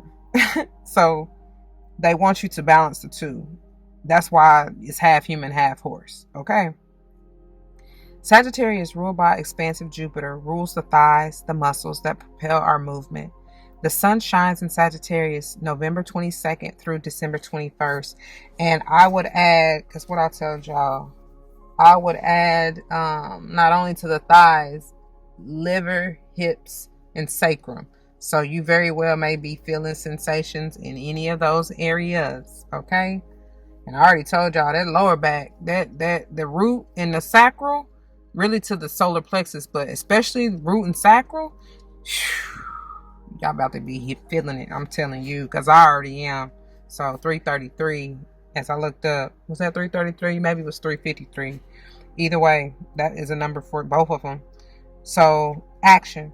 Sagittarius has two imperatives: expand your perspective and humbly speak your truth. Didn't we just get through hearing that?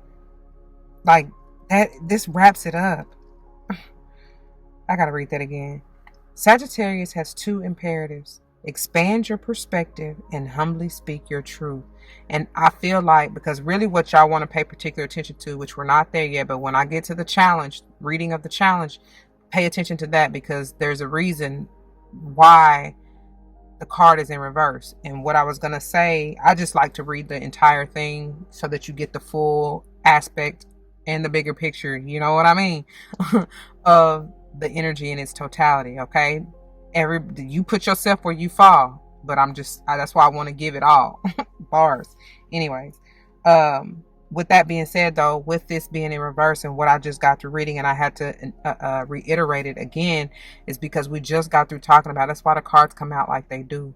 And when we had to be humble, first quarter moon in Leo, and the both of Virgo really, and Gemini especially, energies of using that mercurial energy and that throat chakra energy to speak your authentic truth, but remaining humble. And in order to do that, y'all, you really have to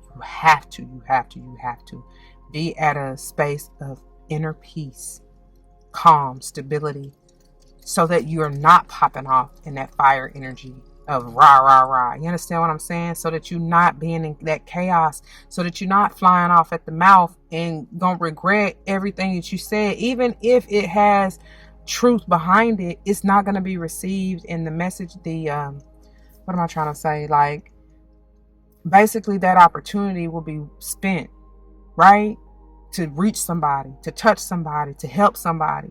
You understand what I'm saying?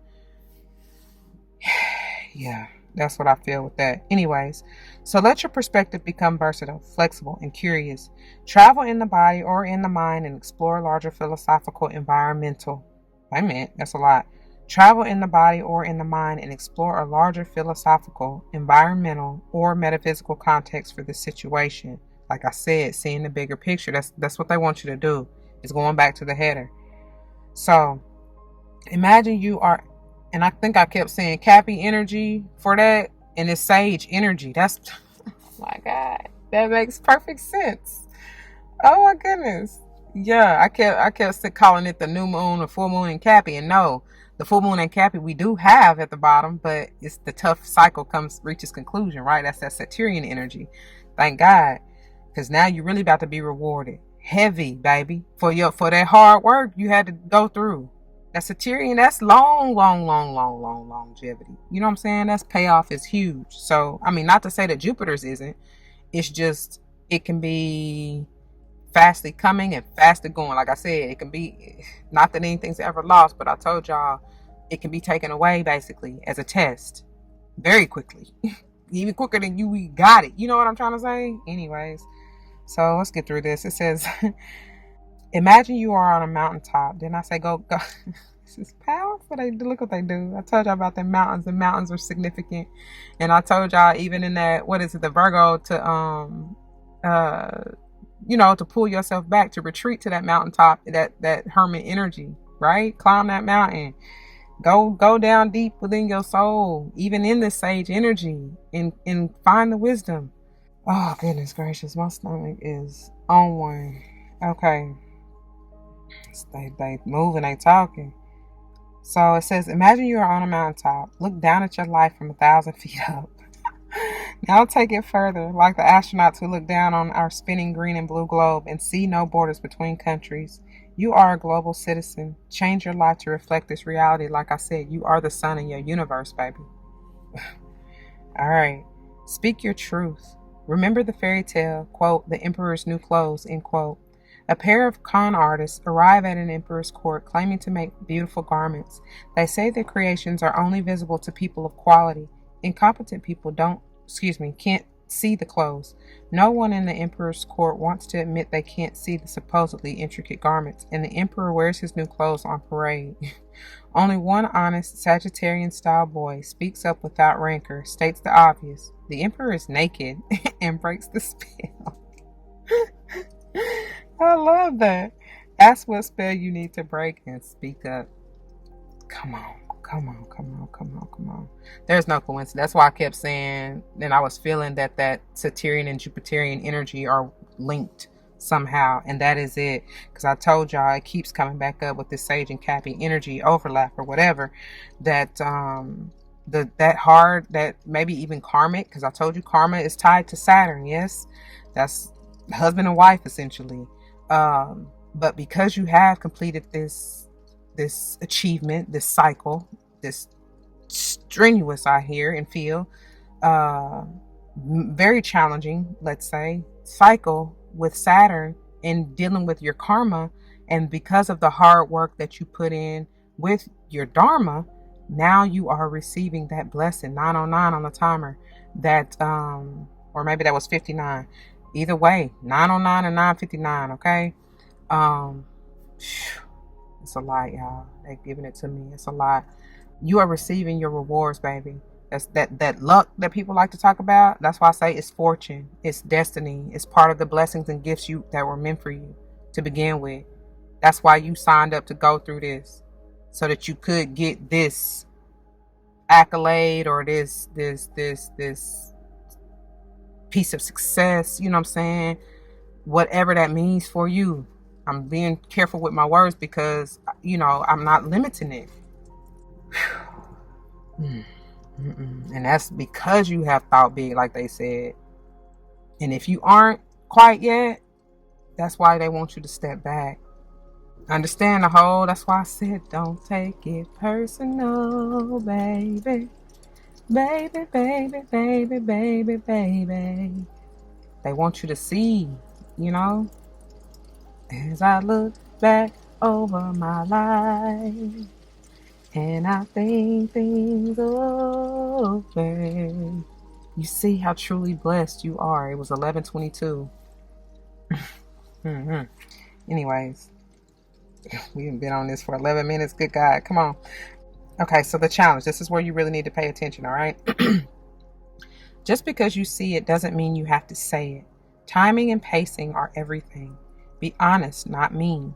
Ask if what you are about to say is wise, kind, and necessary, as well as true. Watch out for the... That's why I said what I said, man. Oh, my God. In that Geminian energy, because they will be chatty Cathys, right? Can be. Think before you speak is what they telling you right here. They breaking it down for you.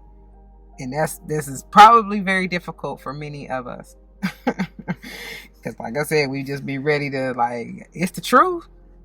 You know, truth hurts. I mean, it ain't got to all the time, you know, like soften it. So it says, watch out for the, quote, geographic cure, end quote, which is the belief that travel will solve problems because wherever you go, there you are. I love that. Oh my God. And a beautiful, beautiful soul. Like, just dealt me this spoonful of sugar a few weeks ago. Like, quite literally. And it's like, what are you running from? You know? What are you running from? This is the test. To sit and face yourself in the people and situations that you find yourself in. There's a lesson for a blessing. And it's big, baby. I mean, it has the potential to be if you'll allow. You know, just do it. Just do it. So, the gift. This is the blessing, okay? If you basically succeed and achieve this mission or lesson. Here we go. Honor all your relationships. Sagittarius reminds us that our spiritual path is connected to all our relationships. Like I just got through saying, each and every person you come across, there's no mistake in it. They are a reflection of you at one point in time in your soul cycle. Evolution is what I'm hearing, whether this lifetime and or others.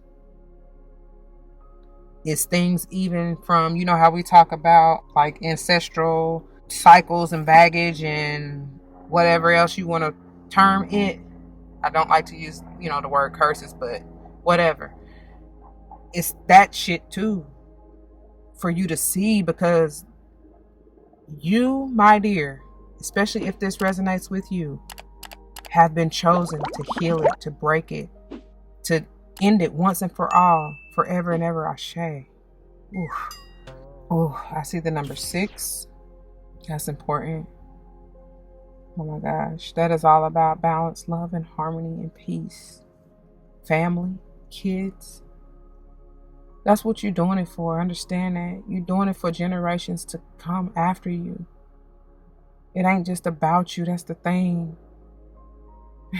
This shit bigger than me. Like, it is, quite literally. That's why I said you gotta, I don't care what ego trying to tell you, baby. I know it gets hard. I know, and we want to be woe is me. And not saying that, like, feel them emotions, man. If you feeling tired, man, allow yourself to be tired and rest. I told you about the divine feminine energy. Honor that, though. Honor that. Do not deny what you truly feel. But you got to learn to deal. You know what I'm saying? And I ain't just talking about, oh, like, get over it. Hell nah. That's the wrong shit. That's been the problems for all these cycles, to be quite honest, for the longest, because people just flippantly say that. And it's like, yeah, okay, but wait. Do you know what you're doing when you dealing? You know what I'm saying? You got to handle it. You got to handle that energy with care. Like, quite literally, you got to handle it with care and compassion to find the love, the unconditional love for thyself within it all. And of course, when you do that, it will naturally be for others. And you can put it whichever way you want to, because it's all one and the same and still the same difference when it boils down to it. Depending on who you're dealing with, you got to find the unconditional love for them. And in turn, it will be for you, and vice versa, which is why we have the Ace of Cups here. When you do that, runneth over. Runneth over. You ain't gonna have enough arms, hands, feet, toes, you know what I'm saying? Whatever you use to catch shit, you ain't gonna have enough of it to hold. And if you had 1,000 tons, you wouldn't be able to say thank you enough. You know what I mean? Bringing back that gratitude. But I mean, hey, like I be saying, if I just hear somebody really shout, thank you. If you gotta walk around just saying thank you all day, like, so be it. All right, so honor all your relationships. Sagittarius reminds us that our spiritual path is connected to all our relationships. The 2-footed, 4-footed, many-legged, winged, scaled, and finned. And they are connected to us, like I just got through saying. Okay? All right, moving on to 52. And this triune and sextile. I don't even know if I finished the channeling out of this, to be honest. I swear I thought I did, but anyways, I'm sure if anything else comes back up, it's gonna be said. Symbiosis. Triune and sextile planets promote collaboration by backing one another up, cheering one another on, and adding strength and value to their roles. A triune is formed by 2 planets, 1/3 of the way around the circle from each other, which is 120 degrees apart. A sextile is half that, which is 60 degrees apart. Triune planet, I told you the number 6, right? Triune planets operate from the same element, fire, earth, air, or water, and speak that language. Talk your shit. Sextile planets relate from the same polarity, but in different modalities. So cardinal, fixed, or mutable are the modalities, okay? They operate like supportive, non-competitive best buddies. All right, so it's a good thing. It's one and the same, right? That's what I'm saying. If you are able to see that. So action. Lean into what is easy and comfortable and use that comfort to renew, grow, and expand. Look for people who have compatible and complementary ideas or skills to yours. Work with your allies. Gently expand your world through compatible people, collaborative skills, and through doing what you love. Look for a person who holds a missing piece of the project and bring them in. Find those whose work you approve of and invest in them. Engage family members and friends who really understand you. Explore what you have in common with a beloved and focus on that, rather than on your differences, and build out from there. Wander in a favorite landscape and learn from what you find there. Play your favorite music, but on a new instrument. Bring your attention to where the energy flows easily, where support can be found, where enthusiasm exists. Grow organically, okay? And then, when life is hard, a dinner with friends where you can laugh, relax, and let down your guard can be great medicine. What a balm to talk over problems with someone who understands your worldview and to whom you don't need to explain yourself. Moments of ease can prepare us for the bigger challenges ahead. I love that. I told you it's all good. Here's the challenge, however. It says, the path of least resistance can be both delightful and limiting. Don't get stuck in a comfortable rut, okay? So I take that actually a couple of ways. First of all, the path of least resistance can be both delightful and limiting. Again, it's all about the polarities, essentially. You're going to have ups and downs, highs and lows, ebbs and flows. That's just the natural, that's the law, right? What goes up must come down, whatever. So understand though, when I said, because I said, didn't I say keep it simple, genius? I swear I said that. Like, don't overthink it, don't overanalyze it. It doesn't have to be so complicated. Because that's why I said what I said about choosing my words wisely, because I don't want to, you can really limit it. Your words are spells. We know this, or you should by now. And you can limit your blessing or your gift by the choice of words and the affirmations that you speak. So please be very, very mindful. Like they said, think it through, is that true to you? Is that what you really want? You got to be careful and be intentional. So anyways, that's how I see that. And then the don't get stuck in a comfortable rug. It's like, we all know, like, when if you too comfortable, you're not growing, right? And it's the whole point. That's one thing's for sure in this world is change, growth, movement, evolution, right? That's essentially what it is. Death and rebirth, they're all one and the same. Hold on. Okay. So the gift. Did I finish that? Don't get comfortable. Yeah, don't get stuck in the comfortable rut. I hope I did. Basically, make sure you're always trying to grow, move forward, right? Except when it is time to take a step back to get a bigger perspective. I hope that makes sense. So, the gift. Lift one another up and grow. The comfort of compatible aspects can help us build up the resources needed to do the hard work and face the tough stuff. I'm telling you. All right, now. Let's move on to the bottom and the beautiful sun. I miss the sun. Sun. I miss the golden sun. Please shine down on me. I would even say through you. Allow that light to shine, like we just got through saying. Shine, shine, shine on all of them. So, this is under the category Celestial Characters and Luminaries. Number 18, the Sun. Source, pages 52 and 53. In your natal chart, the sun symbolizes the core of your personality, your life force, ego, and consciousness. The sign and aspects of the sun describe how you express that basic vital energy. From our earthly perspective, the sun circles the zodiac once a year, but in truth, the sun is the center point around which the planets revolve. Did I say that right? But in truth, the sun is the center point around which the planets revolve. All other bodies in our solar system reflect its light. It's unimaginably huge. 1,000,000 Earths could fit within.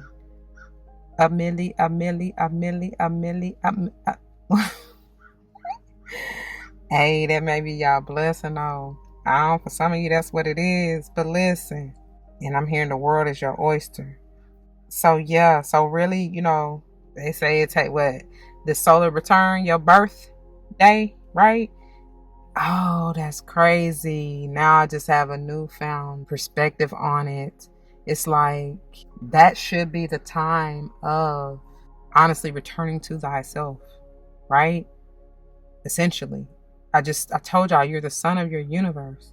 Your planets, the people who are close, that you're closely connected to within your life are your planets. They revolve around you. 242. And really that is truth, because if you think about the all being mind and your thoughts being what creates your reality, so your thoughts on whoever is involved is what you shall see, right? All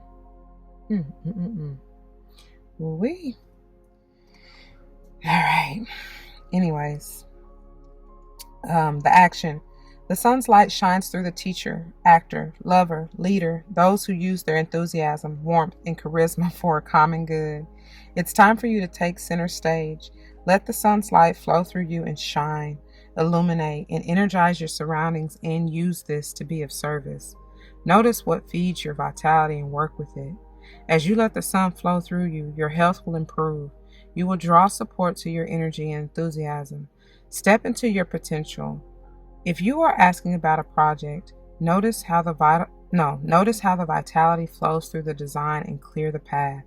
Let this situation be a channel for the sun's energy and feel it take on a life of its own. Here's the challenge. What I tell y'all about that ego, please do not allow ego to get you fucked up. Narcissism is the shadow of the sun's energy. The false belief that, quote, I am the center of the universe, which they say and you are not. However, I just got through telling you that you are, which you are. Don't let it get to your head though. 424. Please. Like, that's the whole be humble. Sit down. Like, have a few seats if you start getting in that. You know what I'm saying? You're going to experience folks in that, because I'm sure at one point, you know, you probably got a little, you teeter-tottered off of the edge of egotism. You know what I'm saying? So we all done did it. Don't get it twisted. You are not alone. Come on, MJ. I am here with you, though we're far apart, I'm always in your heart, and you in theirs, or however, you know what I'm saying. You know how the song go. So that's big for that even to come up right here, right now, because you and your partner, your friend, your family member, y'all may be millions of miles apart, but it's to say a million Earth. You know what I'm saying? Whatever, 100,000, whatever. I don't know, something with one. Okay. Yeah. What was I saying? Yeah. So yeah, back to this though. Please don't let ego get you messed up. But so, I mean, I see what they're saying in this statement. However, in a balanced form, know that you quite literally are the center of your universe. You are. I mean, okay, whatever. I think you got it. So it says, learn to earn attention and respect rather than demand or expect it. Ooh, all right. Wait a minute. Learn to earn attention and respect rather than demand or expect it. Ooh, all righty. That's for somebody. Their gift. This sunlit moment is an opportunity to let your ego step out of the way, let the sun's light flow through you, and let spirit do the work. Let it shine, let it shine, let it shine. But they say, everywhere I go, I'm gonna let it shine. Oh, everywhere I go, I'm gonna let it shine. Yeah, come on in. Come on in. Let it shine. They told you, your Umi say to let your light shine, baby. All right, so it says, let the sun's light flow through you and shine, illuminate, and energize your surroundings, and use this to be of service. Notice what feeds your vitality and work with it. As you let the sun flow through you, your health will improve. You will draw support to your energy and enthusiasm. Step into your potential, baby. You already know the rest, okay? Let me get back to where I was. This is the gift. This sunlit moment is an opportunity to let your ego step out of the way, let the sun's light flow through you, and let spirit do the work. Shine wholeheartedly and share the warmth with friends, family, and community, and the world. No, it says your community. Share the warmth with friends, family, your community, and the world. Make it an offspring. Listen, what am I saying? Oh my God. Some of y'all about to be, please be careful. If you ain't trying to get prego, you definitely about to be prego. Oh my goodness. Yeah, about that. Okay, so it says, shine wholeheartedly and share the warmth with friends, family, your community, and the world. Make it an offering. Live the truth. Quote, I am the center of the universe, and so are you. Okay, all right. I received that one. Yeah, because essentially everybody is, like, we're all connected in this thing anyway, so by default, you know what I mean? It's just gonna take for more of us to be that light, that guiding light, to shine our light, stand in our truth, no matter the ridicule, no matter. Thank you, Spirit. Thank you. It's beautiful that we ain't picked up. I pray y'all can hear it. They talking. I told you that somebody said top yo shit. But yeah, I just got in that zone too. Thank you. I appreciate it. And it's so beautiful. Yeah, so be that guiding light, y'all. Don't allow anybody, especially yourself, because really you yourself would be the reason why whatever, what have you, doesn't come through or doesn't happen for you. We get in our own way. It ain't nobody else's doing. You cannot give them that much power. And even still, I just told y'all, the all is mine. You create your reality. What you think, so shall it be. 9:39 on the timer. Please understand me. Anyway, let's move on because that's been long enough. I pray y'all got that. All right. All right, y'all. Welcome to the crystal energy healing portion of this reading, beginning with the beautiful crystal mandala deck. And look at this. What a way to begin. I told y'all it was something about them 33s. Did I not?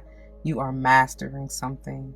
Mastering thyself. I've been getting that vibe that's been coming out over the past few weeks. Honestly, past couple of months. Ever since I've been talking about this whole don't let your ego get you fucked up. And, I say that like that jokingly, but at the same time, I'm serious, okay? Because I feel like the newness, the abundance, the gifts and blessings that you are getting ready to receive is, I'm hearing, unmatched.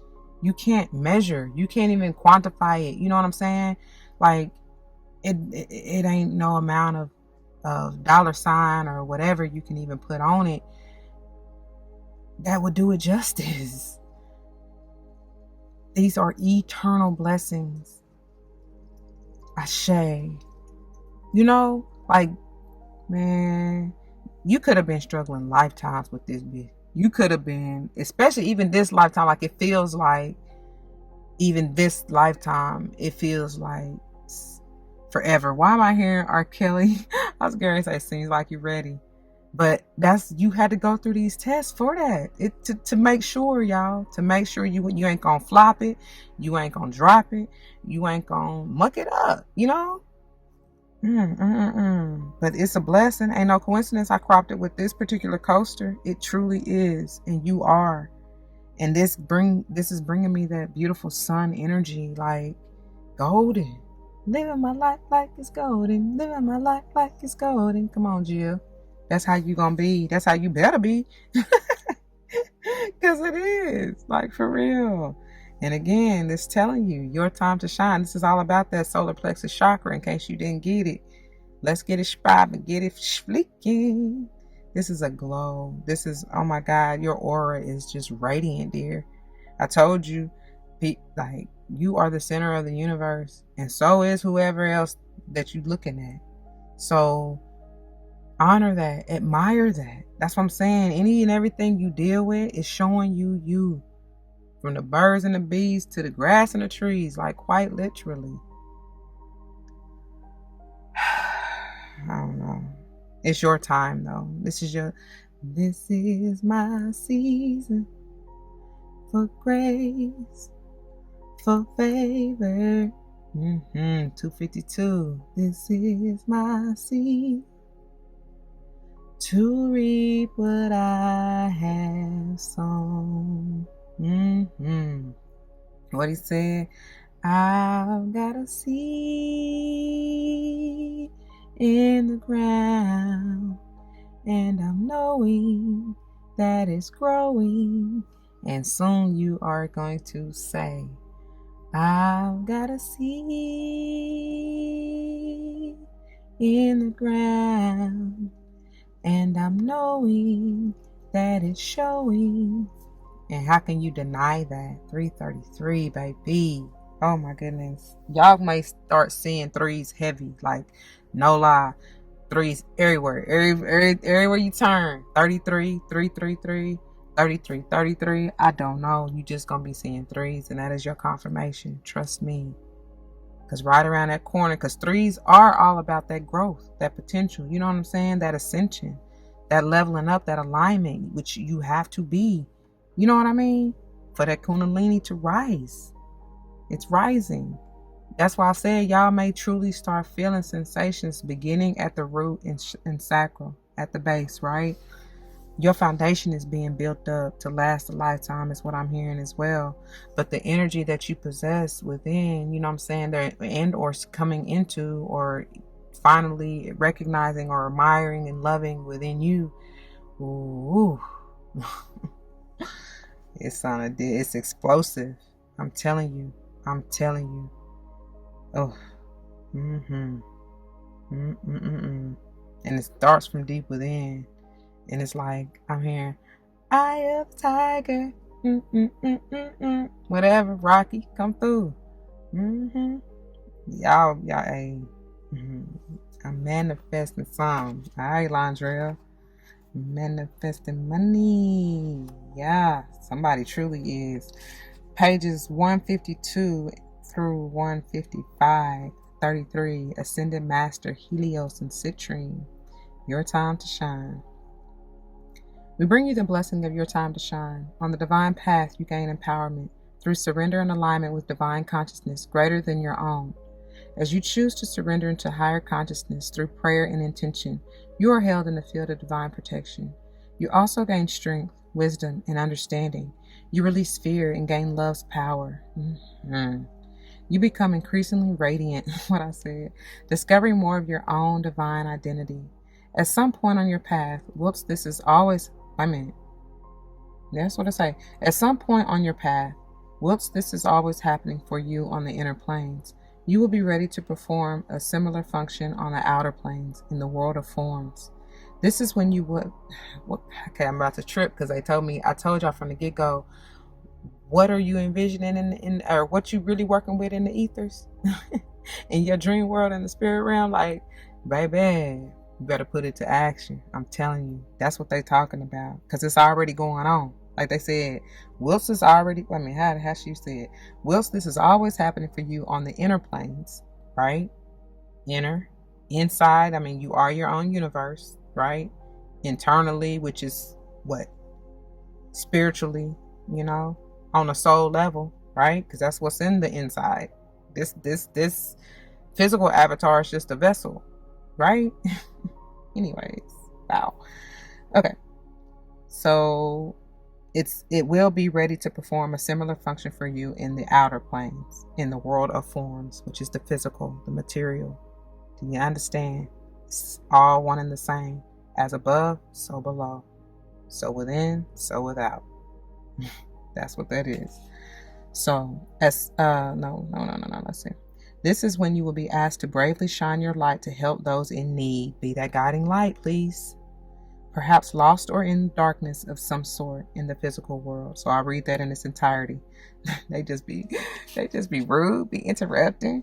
It says, this is when you will be asked to bravely shine your light to help those in need, perhaps lost or in darkness of some sort in the physical world. Okay? It is your time to shine. You do not stand alone, and yet you will at times feel as though you are the lone lighthouse, shining truth for those lost in the stormy sea of darkness who need help to find their way safely to shore. You cannot fulfill this spiritual task if you lift your lighthouse self off the rocks and go in search of a sunny day. Because what they said in their sage energy, like, you can't run from yourself because there you will always be, Anyways, just face it. So shine a light on it, please. It says, for the lighthouse to be able to assist those in need, it must be present and luminous within the darkness. Like I said, shine your light, please. You must trust during this time that you have enough light within your heart, from your own powerful inner connection to the divine light of love, to sustain you as you shine bright through the night. If you sense that there is much pain and suffering around you, do not become afraid. You are fulfilling a spiritual task to help those who are lost. You are the lighthouse shining in the darkness. How many times she got to tell y'all? 8:38 when I looked up. During this sort of spiritual task where you are exposed to darkness so you can bring your light there, you will be assisted by many unconditionally loving beings in the spiritual world. This is why you are not alone. I told y'all, MJ. Spirit says, I am here with you. Look, though we're far apart, you're always in my heart. And they in yours. Okay, so let's see. You will feel comfort, connection, and perhaps be surprised that although your mind may struggle with isolation at times, your heart will still feel deeply connected to spirit. Often during such a task, your spiritual connection becomes even stronger because it has to, so you feel sustained, that cup filling up. Yep. There may be times when you wish there were others who could see things as you do. Ooh, yes. It's as if you are a black sheep or a lone wolf trying to share a language of love that those around you don't seem to understand. My God, my God. Yet this is how you know your light is being put to service by the divine plan. This shit bigger than you, like I said. During this time, you will earn your spiritual stripes, so to speak. You will learn how to bring yourself back to your inner truth again and again. That solar return back to self. 10-10 on the timer. Whew. My God. Thank you. You will be the, quote, man on the ground, end quote. With spiritual headquarters, keep an eye on what's happening in the divine playground. In parentheses, they say, which sometimes feels more like a battlefield. Oh my God. In parentheses, of Mother Earth. What I was about to say was, they looking down at the ones in the trenches, bringing you your, what they call that rescue pack, your mission, I heard mission pack. Either way, I believe that's what it's called. You know, y'all know, for my Hunger Game truths out there, you know, when you hear that whistle blow, you already know what's about to come. You know what I'm saying? Like, all right. So that's crazy though. Yeah. You will be strengthened and guided by the divine as you offer yourself as a powerful player. I just got distracted, excuse me. So you will be strengthened and guided by the divine as you offer yourself as a powerful player for the team of love to manifest its helping hand in the world. You must acknowledge not only how much you are supported, but also your own courage, commitment, and conviction to be able to take on this task. It means a lot to many hearts. Your work has value and your dedication is noted by the spiritual world. I laugh at that part because what I told y'all, 10 toes down, and that's my boy Nip, like dedication, that always comes through. I told y'all that from the get-go though. You got to stay dedicated and determined, right? Push past your fears, basically. All right. And what I just heard in one of the, I was listening to like my meditation or affirmation playlist, and basically the song, she was saying that very thing, like when you, I should say the meditation, whatever, but when you are graced with fear, right? That's basically confirmation that you are on the right track and that you have dreamed big enough, because it's happening. You understand what I'm saying? That's kind of a ego check right there. Oh my God, I love it. That's exactly what it is. That's exactly what it is. Oh my. Yeah. So anyways, that's a lot coming through. Where was I at? Let's see. You must acknowledge not only how much you are supported, but also your own, did I read that? Yeah. But also your own courage, commitment, and conviction to be able to take on this task. It means a lot to many hearts. Your work has value and your dedication is noted by the spiritual world. In fact, you were chosen for this task because of the compassion, love, brightness, and power of your spirit. Like I told y'all, many of us are chosen. There will be a time when the way you serve love will change. The divine baton and the sacred relay of healer souls helping others in the world will pass from your soul to the next in line to fulfill this sacred task. Your divine task will change and your experience of life shall also. 1334. Whether you think of yourself as a healer or not, know that at a deep and true level, your light, attitude, strength, and heart are an inspiration to many, even if you don't consciously realize this. Know you have the power of love and light within you. Oh my God, y'all about to make me cry.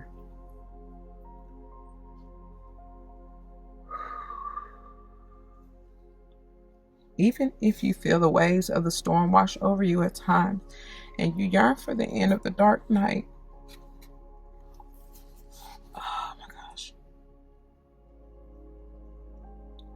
For the rising of the sun to mark the dawn of your new day. The power of that sun shines true and constant in you always. Ooh.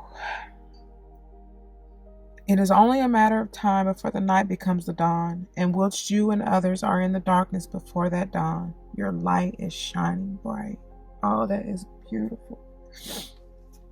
I gotta read that one more time though. Oh.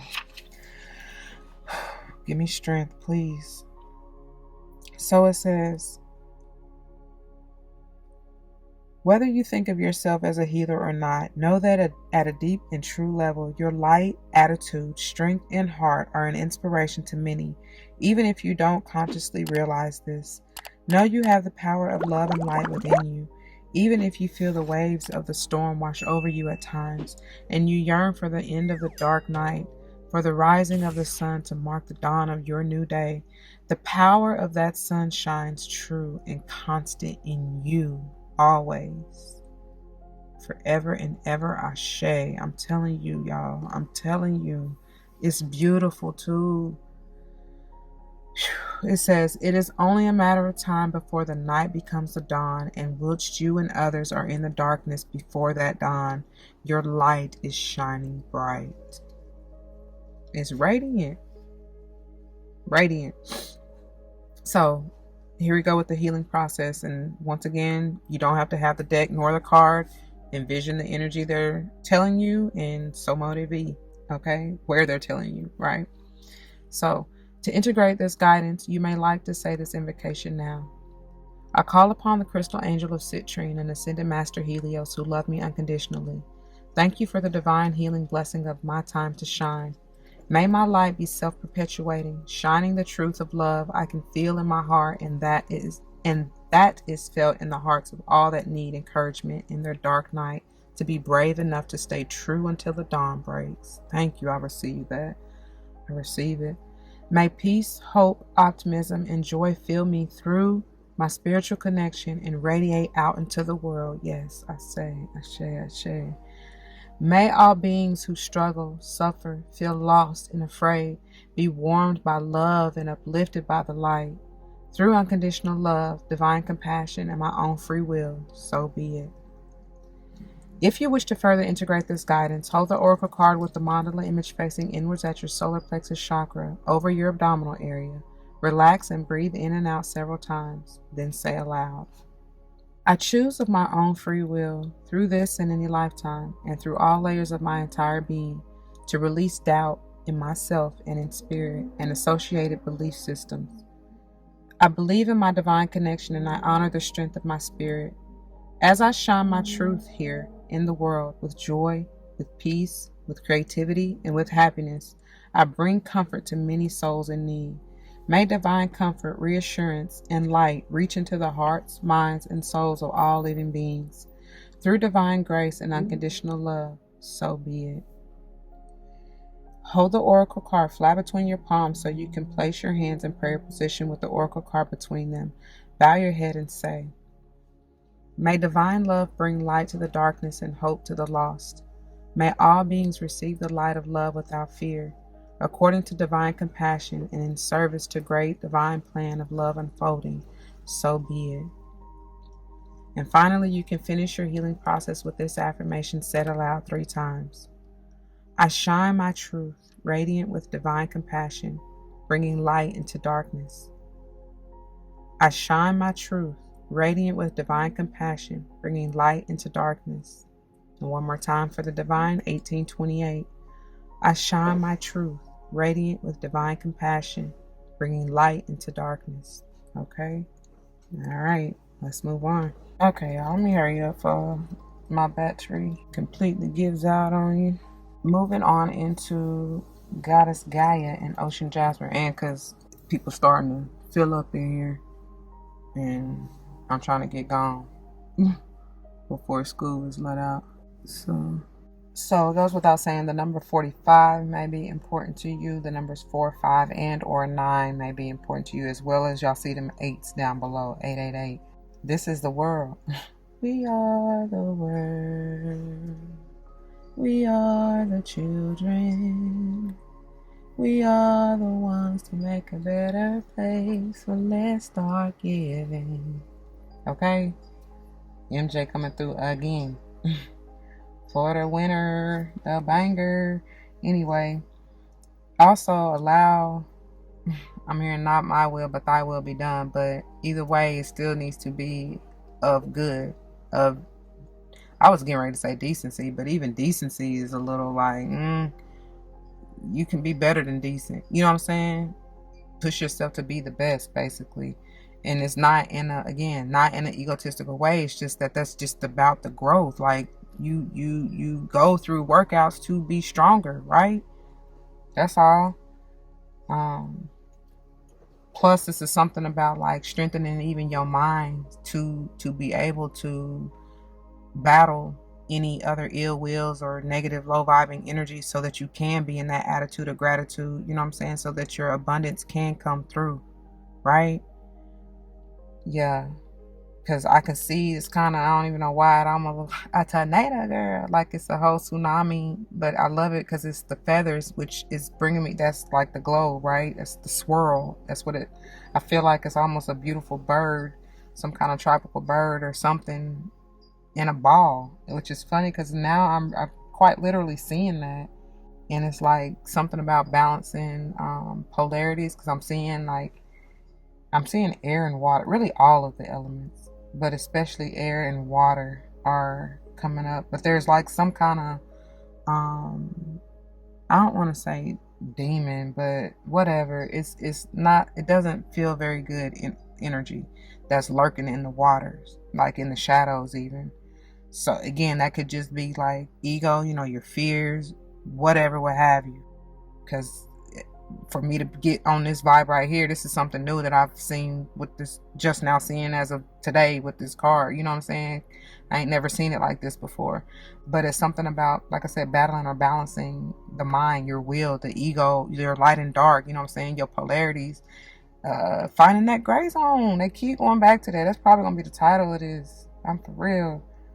Finding that gray zone. Sheesh. And it starts within you, right? Before you can even see it outside. So that's what I'm saying. It don't really got nothing to do with anybody else whatsoever. This is you and you alone. You know what I mean? The work starts internally, and you have to do, that's why I keep going back to that Virgo energy. You have to do that self-work. You have to, I'm seeing the Eight of Pentacles, for my entrepreneurs out there, like, what it is to run a business. That's essentially for me to have that slip of offspring, that's probably your offspring. For my workaholics, whatever. But it's an extension of you, basically.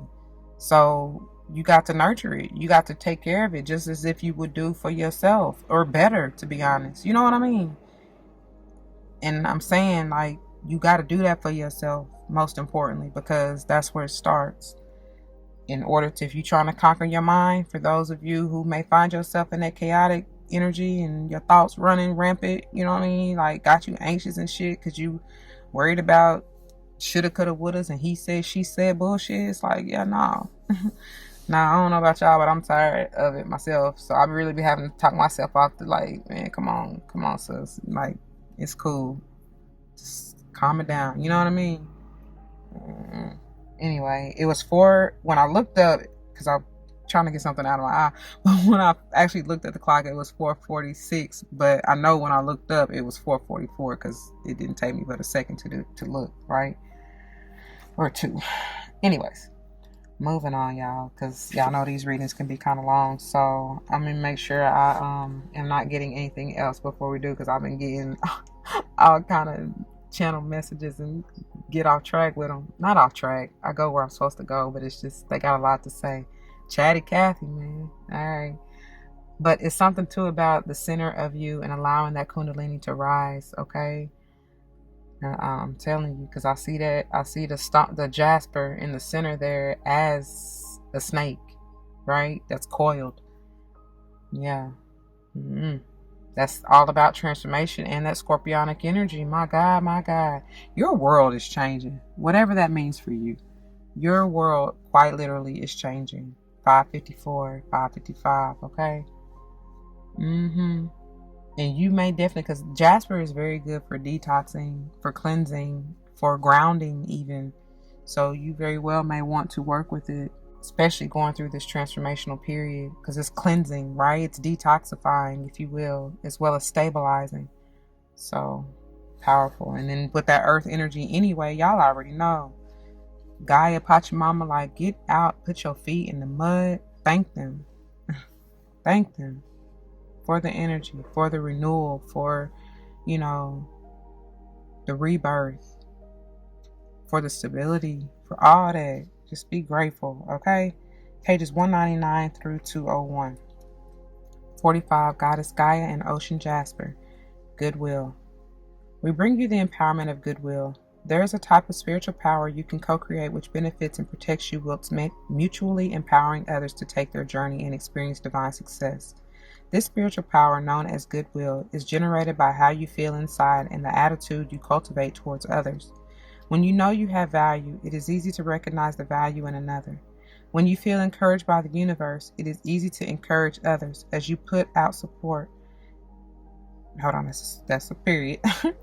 So when you feel encouraged by the universe, it is easy to encourage others. As you put out support, encouragement, and goodwill for the success of all beings, this energy is amplified and returned to you. Yeah. When you feel peace within, it's easier to recognize that you have a place in the world and a destiny no person can take away from you. What up? So the reason I just said yeah like that a second ago is because that's the energy of karma and dharma, basically, that I was just telling y'all about with that Jupiter and Saturn, or I should say Saturn and Jupiter energy. Whichever way, it does not matter. It's all one and the same.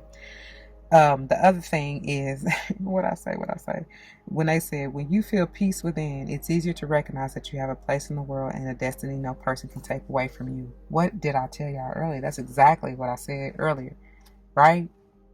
Always return to thyself, return to your own peace, and can't nothing stop you, boo-boo, because you know the true, authentic version of yourself. You know you are not on that lower level energy to even entertain it, let alone let it affect you or get you off. You know what I'm saying? Like, nah, ain't nothing worth that. Ain't nothing worth it. And the only reason that it's being done is to test you, boo-boo. How are you going to respond? Have you really grown? Are you prepared for the next level? Because it's going to be even more bullshit than that to deal with. Okay. So, and when you recognize that, it's easier to know that others also have their own place destined for them alone. This removes fear and competition and allows you to become an encourager. See there? An encourager is a person who generates goodwill. They are not afraid of missing out. They believe in their own destiny and operate within a field of abundance. They trust that their rightful divine inheritance will be bestowed upon them according to a loving and generous divine intelligence. And it's occurring in divine time with that temperance. Like I said, I don't believe in luck. This Jupiterian energy of abundance and expansion is destined for you. It's your birthright. It ain't no question about it. And thank God you're finally coming into the realization of it. It's been here all along, just waiting for you to awaken or even reawaken, right? Get out of that slumber. Some of us, I feel it. Trust me, I was there. We was lost in the sauce of the world for a minute, you know? It was all part of the plan. That's all I'll say. Anyways, they trust that all people can receive without causing harm or diminishment to any other. They believe in win-win situations and know the only way humanity can evolve is together, because we're all one in this thing anyways. So they want others to succeed. They are happy to be at the cosmic traffic lights, so to speak, and allow the others who have a green light to go first. Come on, John. Give me the green light. Give me just one night. Somebody really, I'm ready to go right now. I'm ready to go right now. Yeah, somebody really they're trying to get you. Then I start off singing it. They know their time for a green light will come in due course, and so it shall be for all taking a journey on the divine highway of life. I love that. That too though. Goodwill that is cultivated by individuals becomes part of a collective field. It is the psychic equivalent of a group of angels, perhaps with cheerleader pom-poms, waiting in the sidelines until someone needs help. They then burst forward with unparalleled enthusiasm to rally the person's spirits and boost their confidence. If you have ever attended a sporting game with a cheer squad in attendance, you'll know just how effective encouragement can be for the teammates in the game to tap into their strength of will and refuse to give up. The stronger that field of The stronger that field of goodwill created on a day-to-day basis by individuals, the more encouragement is available to whomever needs it, whenever they need it. It is very real. Although the prospect of angelic cheerleaders might be amusing, the energy of goodwill has the power to reach into another person's life and turn desperation into determination. And what I told you, you gotta have dedication and determination and desire. Those are the 3 Ds. 11:55 on the timer. Look, bars, I didn't even mean to do that. But those are the 3 Ds coined and quoted from my beautiful uncle, the prophet. Right? I'm telling you. All right. Let's see. Although the prospect of angelic cheerleaders might be amusing, the energy of goodwill has the power to reach into another person's life, okay, and turn desperation into determination. It is a force worth cultivating in our world by simply wishing each person well and being an encourager because of this alone. However, there is a further benefit to goodwill. For those who consciously cultivate it, it becomes a protective field against ill-wishing, which is the opposite of goodwill. Ill-wishing and curses are fear-based energies which either repelled by goodwill or absorbed and transformed by it. That's what I'm telling y'all. To the ones out there who feel where I'm coming from, my fellow empaths, that's what I'm saying. Be mindful of that. And, again, try not to going back to Monica, try not to take it personal, really, because you were meant to be in that situation so that you could heal it, transform it, transmute it. Okay? That's wow, thank you, Spirit. That just hit. Many of us don't even realize, yes, we know that we are healers in some sort, especially if you are ones attracted to the health sciences, health, wellness, things like that, right? And it don't really matter in what form. It could be from a doctor to a medicine healer to a shaman to a physical therapist to a speech therapist. You know what I'm saying? Anything to do with health, wellness, well-being, right? Caretaker, without even a title necessarily, So we take that, I ain't gonna say for granted. I don't think many of us really realize the full potential of that role and the part we play in that role, right? Anyways, basically, it don't gotta just be quite literal. I heard laying of the hands, but you're doing that anyway in whatever you're doing, right? Because there are people who you're closely connected to or otherwise that you touch, that you share energy with, and you essentially heal and do what you need to do all the time almost, right? So you got to be mindful of that. And that's why it's very important. That's crazy for me to even talk about the whole spiritual bath. I swear I did. I thought I did. Anyways, I'm into, but cleansing yourself basically regularly, routinely, because just your day-to-day interactions, especially if you get anywhere outside of your home, out of your four walls, and even within your four walls, if you got family, that you live with. But anyways, if that's, which I'm sure most of us, that's probably 99.99999% of folks, right? They got either or. Anyway, when you're doing that though, you're automatically, you're sharing your energy with the world. You're leaving your footprint, your DNA, quite literally, everywhere you go. Make sure, I love that saying, you leave it better than you found it, greater than you found it, It's that type of deal. But this is why it's too very important for us to always come back to center, always check in and reevaluate, especially when you find yourself facing the turmoil and the chaos and confusion and all that low vibe shit. It's really come back and check in. And you yourself may have to be the one to do that ego check from time to time. We all do. It's important. It's very vital that you do. So I did finish that, right? It says, you'll get encouragement back when you need it. And of course, as you say to the universe, quote, I want everyone to win, end quote. The universe says to you, quote, I want you to win, end quote. Okay? So the healing process. Oh, hold on. I don't think I read it all. Let me go back real quick. So it says, however, there is a further benefit to goodwill. For those who consciously cultivate it, it becomes a protective field against ill wishing, which is the opposite of goodwill. Ill wishing and curses are fear-based energies which are either repelled by goodwill or absorbed and transformed by it. You don't have to interact or react with those energies or even pay them much attention at all, if any. You just need to focus on how good you feel within yourself when you want everybody to win at their spiritual game of life. You'll get encouragement back when you need it. And of course, as you say to the universe, quote, I want everyone to win, end quote, the universe says to you, quote, I want you to win. All right. All right. So 1717, powerful healing. Let's get into this. To integrate this guidance, you may like to say this invocation now. I call upon the crystal angel of ocean Jasper and goddess Gaia who love me unconditionally. Thank you for the divine healing empowerment of goodwill. May all hearts be uplifted by the generous grace of goodwill. May divine success, inclusive of all living beings, unfold through the intervention, power, and joy of unconditional love. Yes. Love wins. Love always wins. Through divine love and my own free will, so be it. And I say yes because, baby, as I was saying that invocation, they picking up the wind, honey.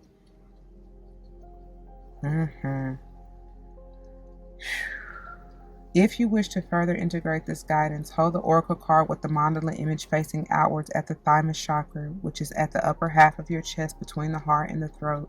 Relax and breathe in and out several times. Then say aloud, I choose of my own free will through this and any lifetime and through all layers of my entire being to forgive, detach, and release from any ill wishing. I now enter wholly and completely into the field of goodwill. May all beings be happy and free. May love prosper in the hearts of all. Through divine empowerment and unconditional love, so be it. Hold the oracle card flat between your palms so you can place your hands in prayer position with the oracle card between them. Bow your head and say, May divine love bring goodwill to humanity and between all beings, according to divine grace and in service to the divine feminine wisdom evolving through humanity at this time, so be it. You can finish your healing process with this affirmation said aloud 3 times. I win. Love wins. Every soul wins. I win. Love wins. Every soul wins. And one more time for the divine. I win. Love wins. Every soul wins. All right, y'all. Okay, y'all. So I almost forgot to read to y'all from the text. And I'm glad I thought about it because I would have been upset. But anyways, so I guess we'll just go in the order that they are in the book, maybe. Yeah, so beginning with citrine, page 41. It's a yellow, golden, or lemon variety of quartz. The color is due to heat from volcanic and other earth activity. Astrologically associated with Aries, Gemini, Leo, and Libra. Look at all that. Look at all that. And great for the solar plexus chakra. Healing qualities include it's a, quote, money stone, end quote, that brings abundance and wealth. It's good for decision making, learning, teaching, studying, creativity, awareness, writing, problem solving, and new beginnings. Oh, wait. And it is, I believe it is one of Scorpio's stones or crystals, if I'm not mistaken. So either way, though, it's powerful. It's right here, right? So it's also a feel better stone, and it helps to sell houses. Physically, it's good for the digestive system and all related disorders. Also good for eyesight and the heart, kidneys, thyroid, thymus, and liver. Helps tissue regeneration, anemia, jaundice, nausea, vomiting, and detoxing. Watch what this Jasper gonna do too with that. Emotionally or spiritually, it's good for relationships, self-esteem, oral work, and getting rid of emotional toxins. It helps anger and yin-yang balance. All right. So they actually have Jasper as a whole, because there's so many different varieties of Jasper in and of itself. So as a whole, they have it on page 66, and I will briefly read through that really quickly. But of course, the focus is specifically ocean Jasper. But here you go. A variety of opaque chalcedony that may be red, yellow, green, brown, blue, and purple, sometimes with mixed colors and patterns, including mookaite, orbicular jasper, which is the ocean or sea jasper, right? Brecciated jasper, starry jasper with pyrite inclusions, and picture jasper. And mookaite, orbicular jasper, and picture jasper are all bolded, okay? And it's astrologically associated with Lebo. I don't know what I was trying to say right there. I think Leo and Virgo, but I don't know where the bow came from. I have no idea. So it's great for the base chakra, but it says see also specific jaspers, which are bolded, so which we're about to get into. Healing qualities, it's good for dowsing and diagnosis, helps you to achieve goals. Physically, it helps prevent illness and acts as a general tonic when you are feeling down with minor illness. It's good for the nerves, bladder, spleen, stomach, kidney, liver, bile ducts, mineral balance, and sense of smell. It helps bronchitis, backache. I'm telling y'all, some of y'all gonna need that for that lower. Y'all gonna be feeling it, I promise you. Cramps, wind pains, cold, flu, jaundice, and multiple sclerosis, or MS. It's useful during fasting, which is a most powerful detox, I feel. Emotionally or spiritually, it helps loneliness and keeps your spirits up. It's good for yin-yang balance and the aura. Once again, I told y'all. Okay, now moving into specifically orbicular or ocean jasper or sea jasper. Those are the other alternate names. Page 49. It's a green, brown, and cream variety of opaque chalcedony, characterized by small circular patterns. Astrologically associated with Capricorn. Great for the heart chakra. Healing qualities include it's good for responsibility and patience. Come on, Temperance. Come on, Sage. Told you it's something about that Cappy Sage overlap, for sure. Physically, it's good for digestion, detoxing, and the prevention of dis-ease. And emotionally or spiritually, it's good for meditation and circular breathing. What I tell y'all better get on with that meditation and that breath work. And it helps emotional stress. So for those of you who may find yourselves in some chaotic, overly emotional type energies, maybe even conflict, where you got you on an emotional roller coaster. That's why I said always, always, always come back to center. Come back to yourself. Find yourself, your inner peace. I'm hearing Sammy. Can you be my peace? Yeah. Cause a nigga need peace. So you got to be there for yourself. You can't really even expect anybody else necessarily to do that for you, but they should help. You know what I mean? They definitely shouldn't make it worse. You can do bad by yourself. You know what I'm saying? I don't care what it is, person, place, or thing. Do not allow anything to get you off your rocker. Okay, y'all? All right. There you have it. Ooh, wee, ooh, wee, ooh, wee. Oh, I am so grateful. That is a blessing. That is a lot. And oh my God. I pray y'all got it. I pray you do. I don't even know how else I can put it to you. And I really did not mean for this to be long. But when it come through with all that energy, it really ain't no choice but to be. You know what I mean? Anyway, through each one of those readings, y'all, I pray that it was put as plain and simply and cohesively as possible, for you to understand and understand really and truly get it. Because, it's some beautiful energy, okay? It's some truly beautiful energy. And you have the opportunity, I'm hearing opportunity of a lifetime. It's amazing what you are and will be able to bring forth into your life to really manifest. Like, I don't think many of us have really a clue as to the journey we're embarking upon.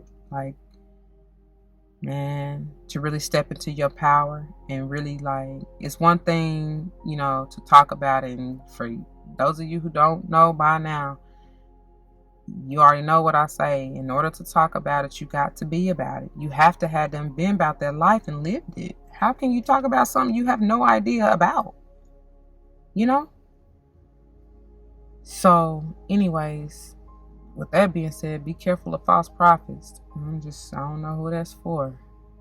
Somebody made them, did Gemini energy chatty Cathy, maybe really just, you know, talking shit.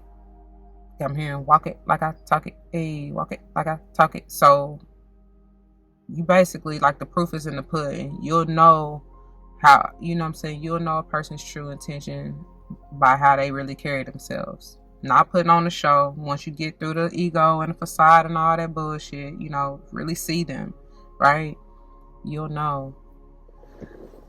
Anyway, I don't even know why I just got all off on that, but I'm just really just in the vibe, in the zone, man. And the messages just, hey, so somebody got a lot to say, got a whole lot to say. So yeah, let me know. I mean, you ain't gotta tell all your business, but you know, just let me know if it resonates with you, man.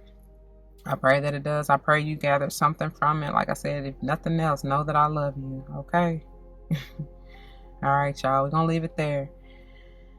If it resonates with you, you know what to do. For those of you who are new, that means comment your testimonies down below, because you never know how this may help someone grow, but especially and including yourselves.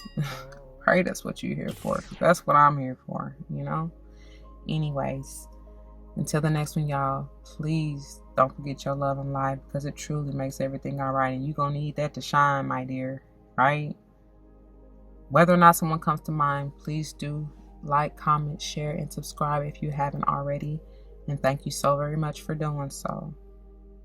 Until the next one. Oh yeah, if you want to check out any of the previous episodes, check the link in the description box.